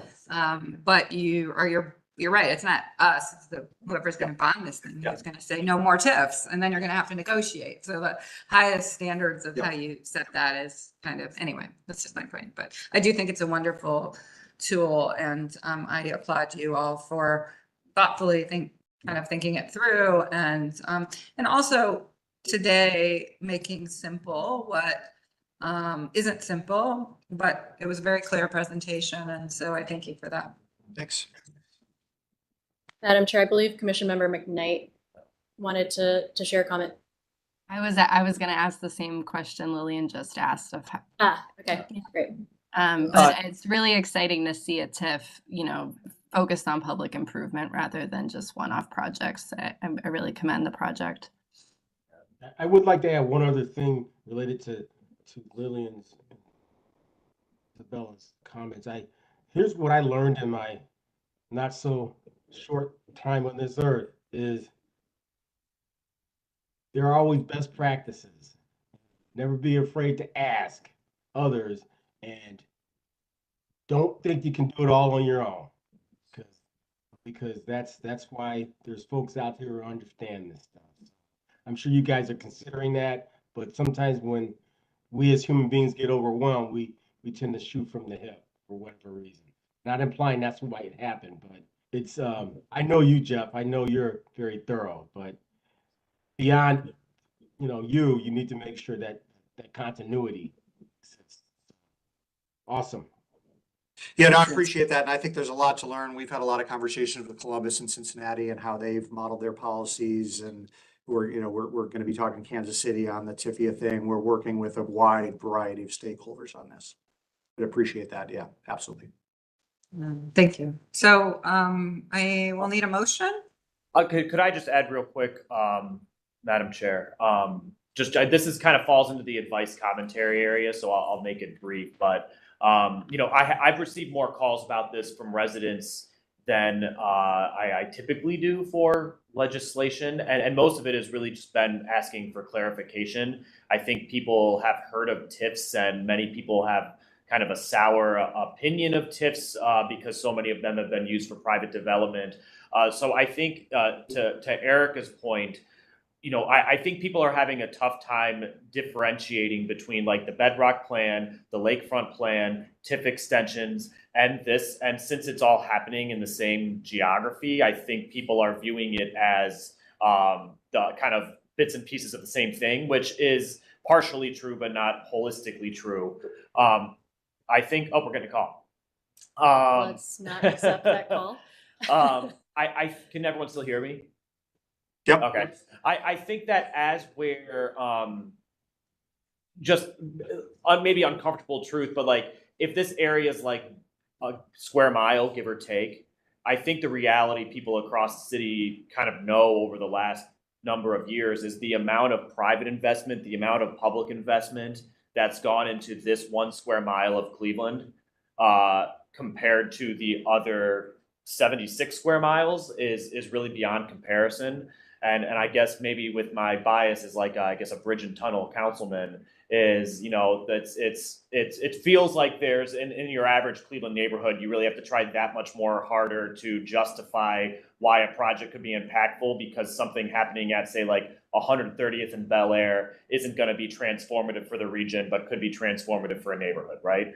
So I think just as this moves forward and as this goes into the council committee process, I think trying to understand like the degree to which money is thought to be spent inside of the district versus outside of the district. I think that we've been like, we know that downtown is, whether it's income tax or property tax, like downtown really is like the cash cow of the city of Cleveland. And it is financially advantageous to invest downtown because we pave roads in West Park because people work at Jonesdale, like we get it. But trying to unpack a little bit because to date, most of that analysis has been kind of like abstract trickle down, like it'll get there eventually. But what's being proposed here is maybe a little more direct. Like there will be money in a pot that can be spent on specific things. So trying to just understand the intent behind that a little more, I know will be an interest of mine, and I think other council members as well. And I think speaks to a lot of our planning goals around town. So just something as this conversation continues, understanding. I'm not saying that there's like a specific ratio, but given all of the things that have been proposed downtown near West Side, where is this seen as a funding source for that, and where is it could be used elsewhere? So it's a great point, Councilman, and just a couple of observations. I'll be quick because I know we're running late. I would love to spend as much of this as we could outside of downtown. the challenge, if I took 80% of it and spent it out in downtown, we wouldn't get the growth downtown and there wouldn't be any money. And so I think it's going to be a long-term process of making sure that we're making the investments that drive the growth and figuring out what we can take out to spend in neighborhoods. And if you look at the graph of proceeds, it's a hockey stick because the TIF extensions, when they kick in 10 years, and the investment that we anticipate based on the growth here. So I think it's an ongoing conversation around trying to be transparent, trying to set some longer term goals about what the balance of investment is, and also understanding, as I outlined in the first slide, that this is one part of the broader citywide strategy of the Bibb administration in terms of strengthening our community from border to border. And so we were spending $50 million in a site fund to focus in neighborhoods and connecting and cleaning up brownfields and getting jobs. We're spending $15 million on the southeast side. Council allocated $17 million for middle neighborhoods. So there's a lot of other pieces here that are part of the broader strategy, which I think is important to contextualize. This is the big shiny thing, but by no means are we saying that this is the one tool that is going to fix all our problems. I do want to add, I think one of the compelling aspects, just broadly speaking, I hear you because I came from a localized CDC focused on an area, but because this tool actually will help leverage like additional federal investment, we need to get on that. We need to get in the playing field for that. And so I think that will hopefully be the gift that keeps on giving for not just the core, the lakefront waterfront, but all of the city and really kind of thinking regionally, thinking from DC's seat, thinking internationally. They're not thinking about the lakefront separate from the riverfront separate. They're really kind of thinking Cleveland is this one idea, right? And so I think this TIF district will really leverage what growth we do have in order to gain more. So.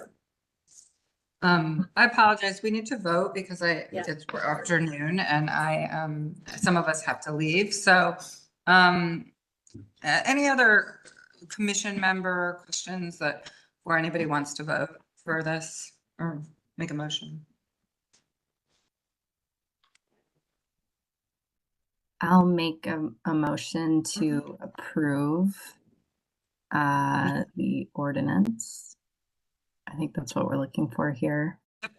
It's a mandatory referral for the ordinance, yes. Do we have a second? I'll second. We have a motion and a second. Can you call the roll? Anthony, Yes. Hooker, Yes. Curry, Yes. McKnight, Yes. Swett. Yes. Motion carries. Thank you, Jeff, and thanks for the great presentation.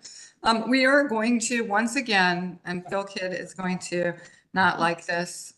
We Sorry, are Phil. going to promise that at the next meeting, we're going to do this. And I know it's just an update, but it's a very important one to us because we care about this a lot. So, Phil, next time, and we're going to hold the staff accountable to where it is on the agenda so we get it done. Maybe it shouldn't be last next time. If I may, if we could have him go first at the next agenda as a report, that would be helpful, given no additional zoning public hearings. So.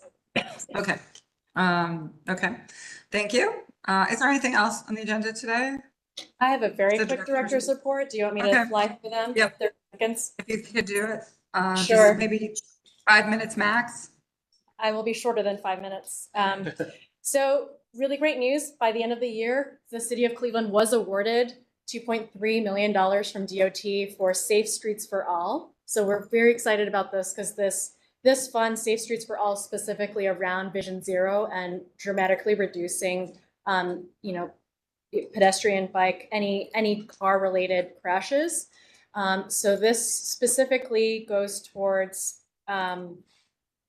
demonstrations and safety improvements. And we are looking at St. Clair Avenue as, first of all, the longest corridor in the city of Cleveland, but also one of the highest crash rates. And so that has been identified for this award, and we'll be working closely with the neighborhoods and the council members to make sure this is implemented efficiently. Next slide. Rules of the commission. As you recall, the rules are 30 years old plus. They were last adopted in 1992. So Michael Bozak has been very gracious in reviewing those rules. We will be establishing a subcommittee of the commission to review the rules and update them to allow for things like hybrid meetings and other aspects. So thankful to those who have agreed to sit on the subcommittee, and we will be working through that process. Next slide. CPC in the news. So quickly, late last year, Matt Moss was on NPR along with GCRTA and Cuyahoga County Planning Commission, interviewed about transit-oriented development. Assistant Director Marka Fields was a panelist at the CSU Levin Forum about land use reutilization and the Clevelot tool, which is the Western Reserve Land Conservancy tool. And Tara Petras spoke on a panel for Downtown Cleveland City Advocates Cohort Day about public art and the power of public art in the public realm. Next slide.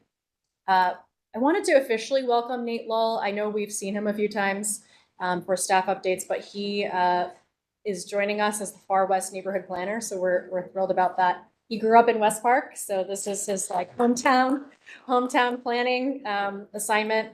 I do want to share an appreciation for Maurice Rulins and Pega Nurifard. These staff members are electing to move on beyond the staff. Maurice has served the city of Cleveland for over 30 years, and he is put in his retirement. So we want to celebrate him and all the work he's done in zoning, but also with technology. He was the first to get GIS along with Chair Curry for the planning department, first to get a website. We were the first department to get email addresses. And a lot of it was through his work through the years. And then Pega Nurifard was our urban designer. She provided all the slides for the Planning Commission, and she is also moving on to the next phase.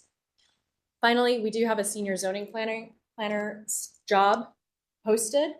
This person will be working alongside Shannon Leonard for strategic rezonings, strategic zoning policies, and really spearheading our data science and GIS work to really strengthen the work that we do. So please spread the word about this role. It's critical, and would really appreciate your help with that.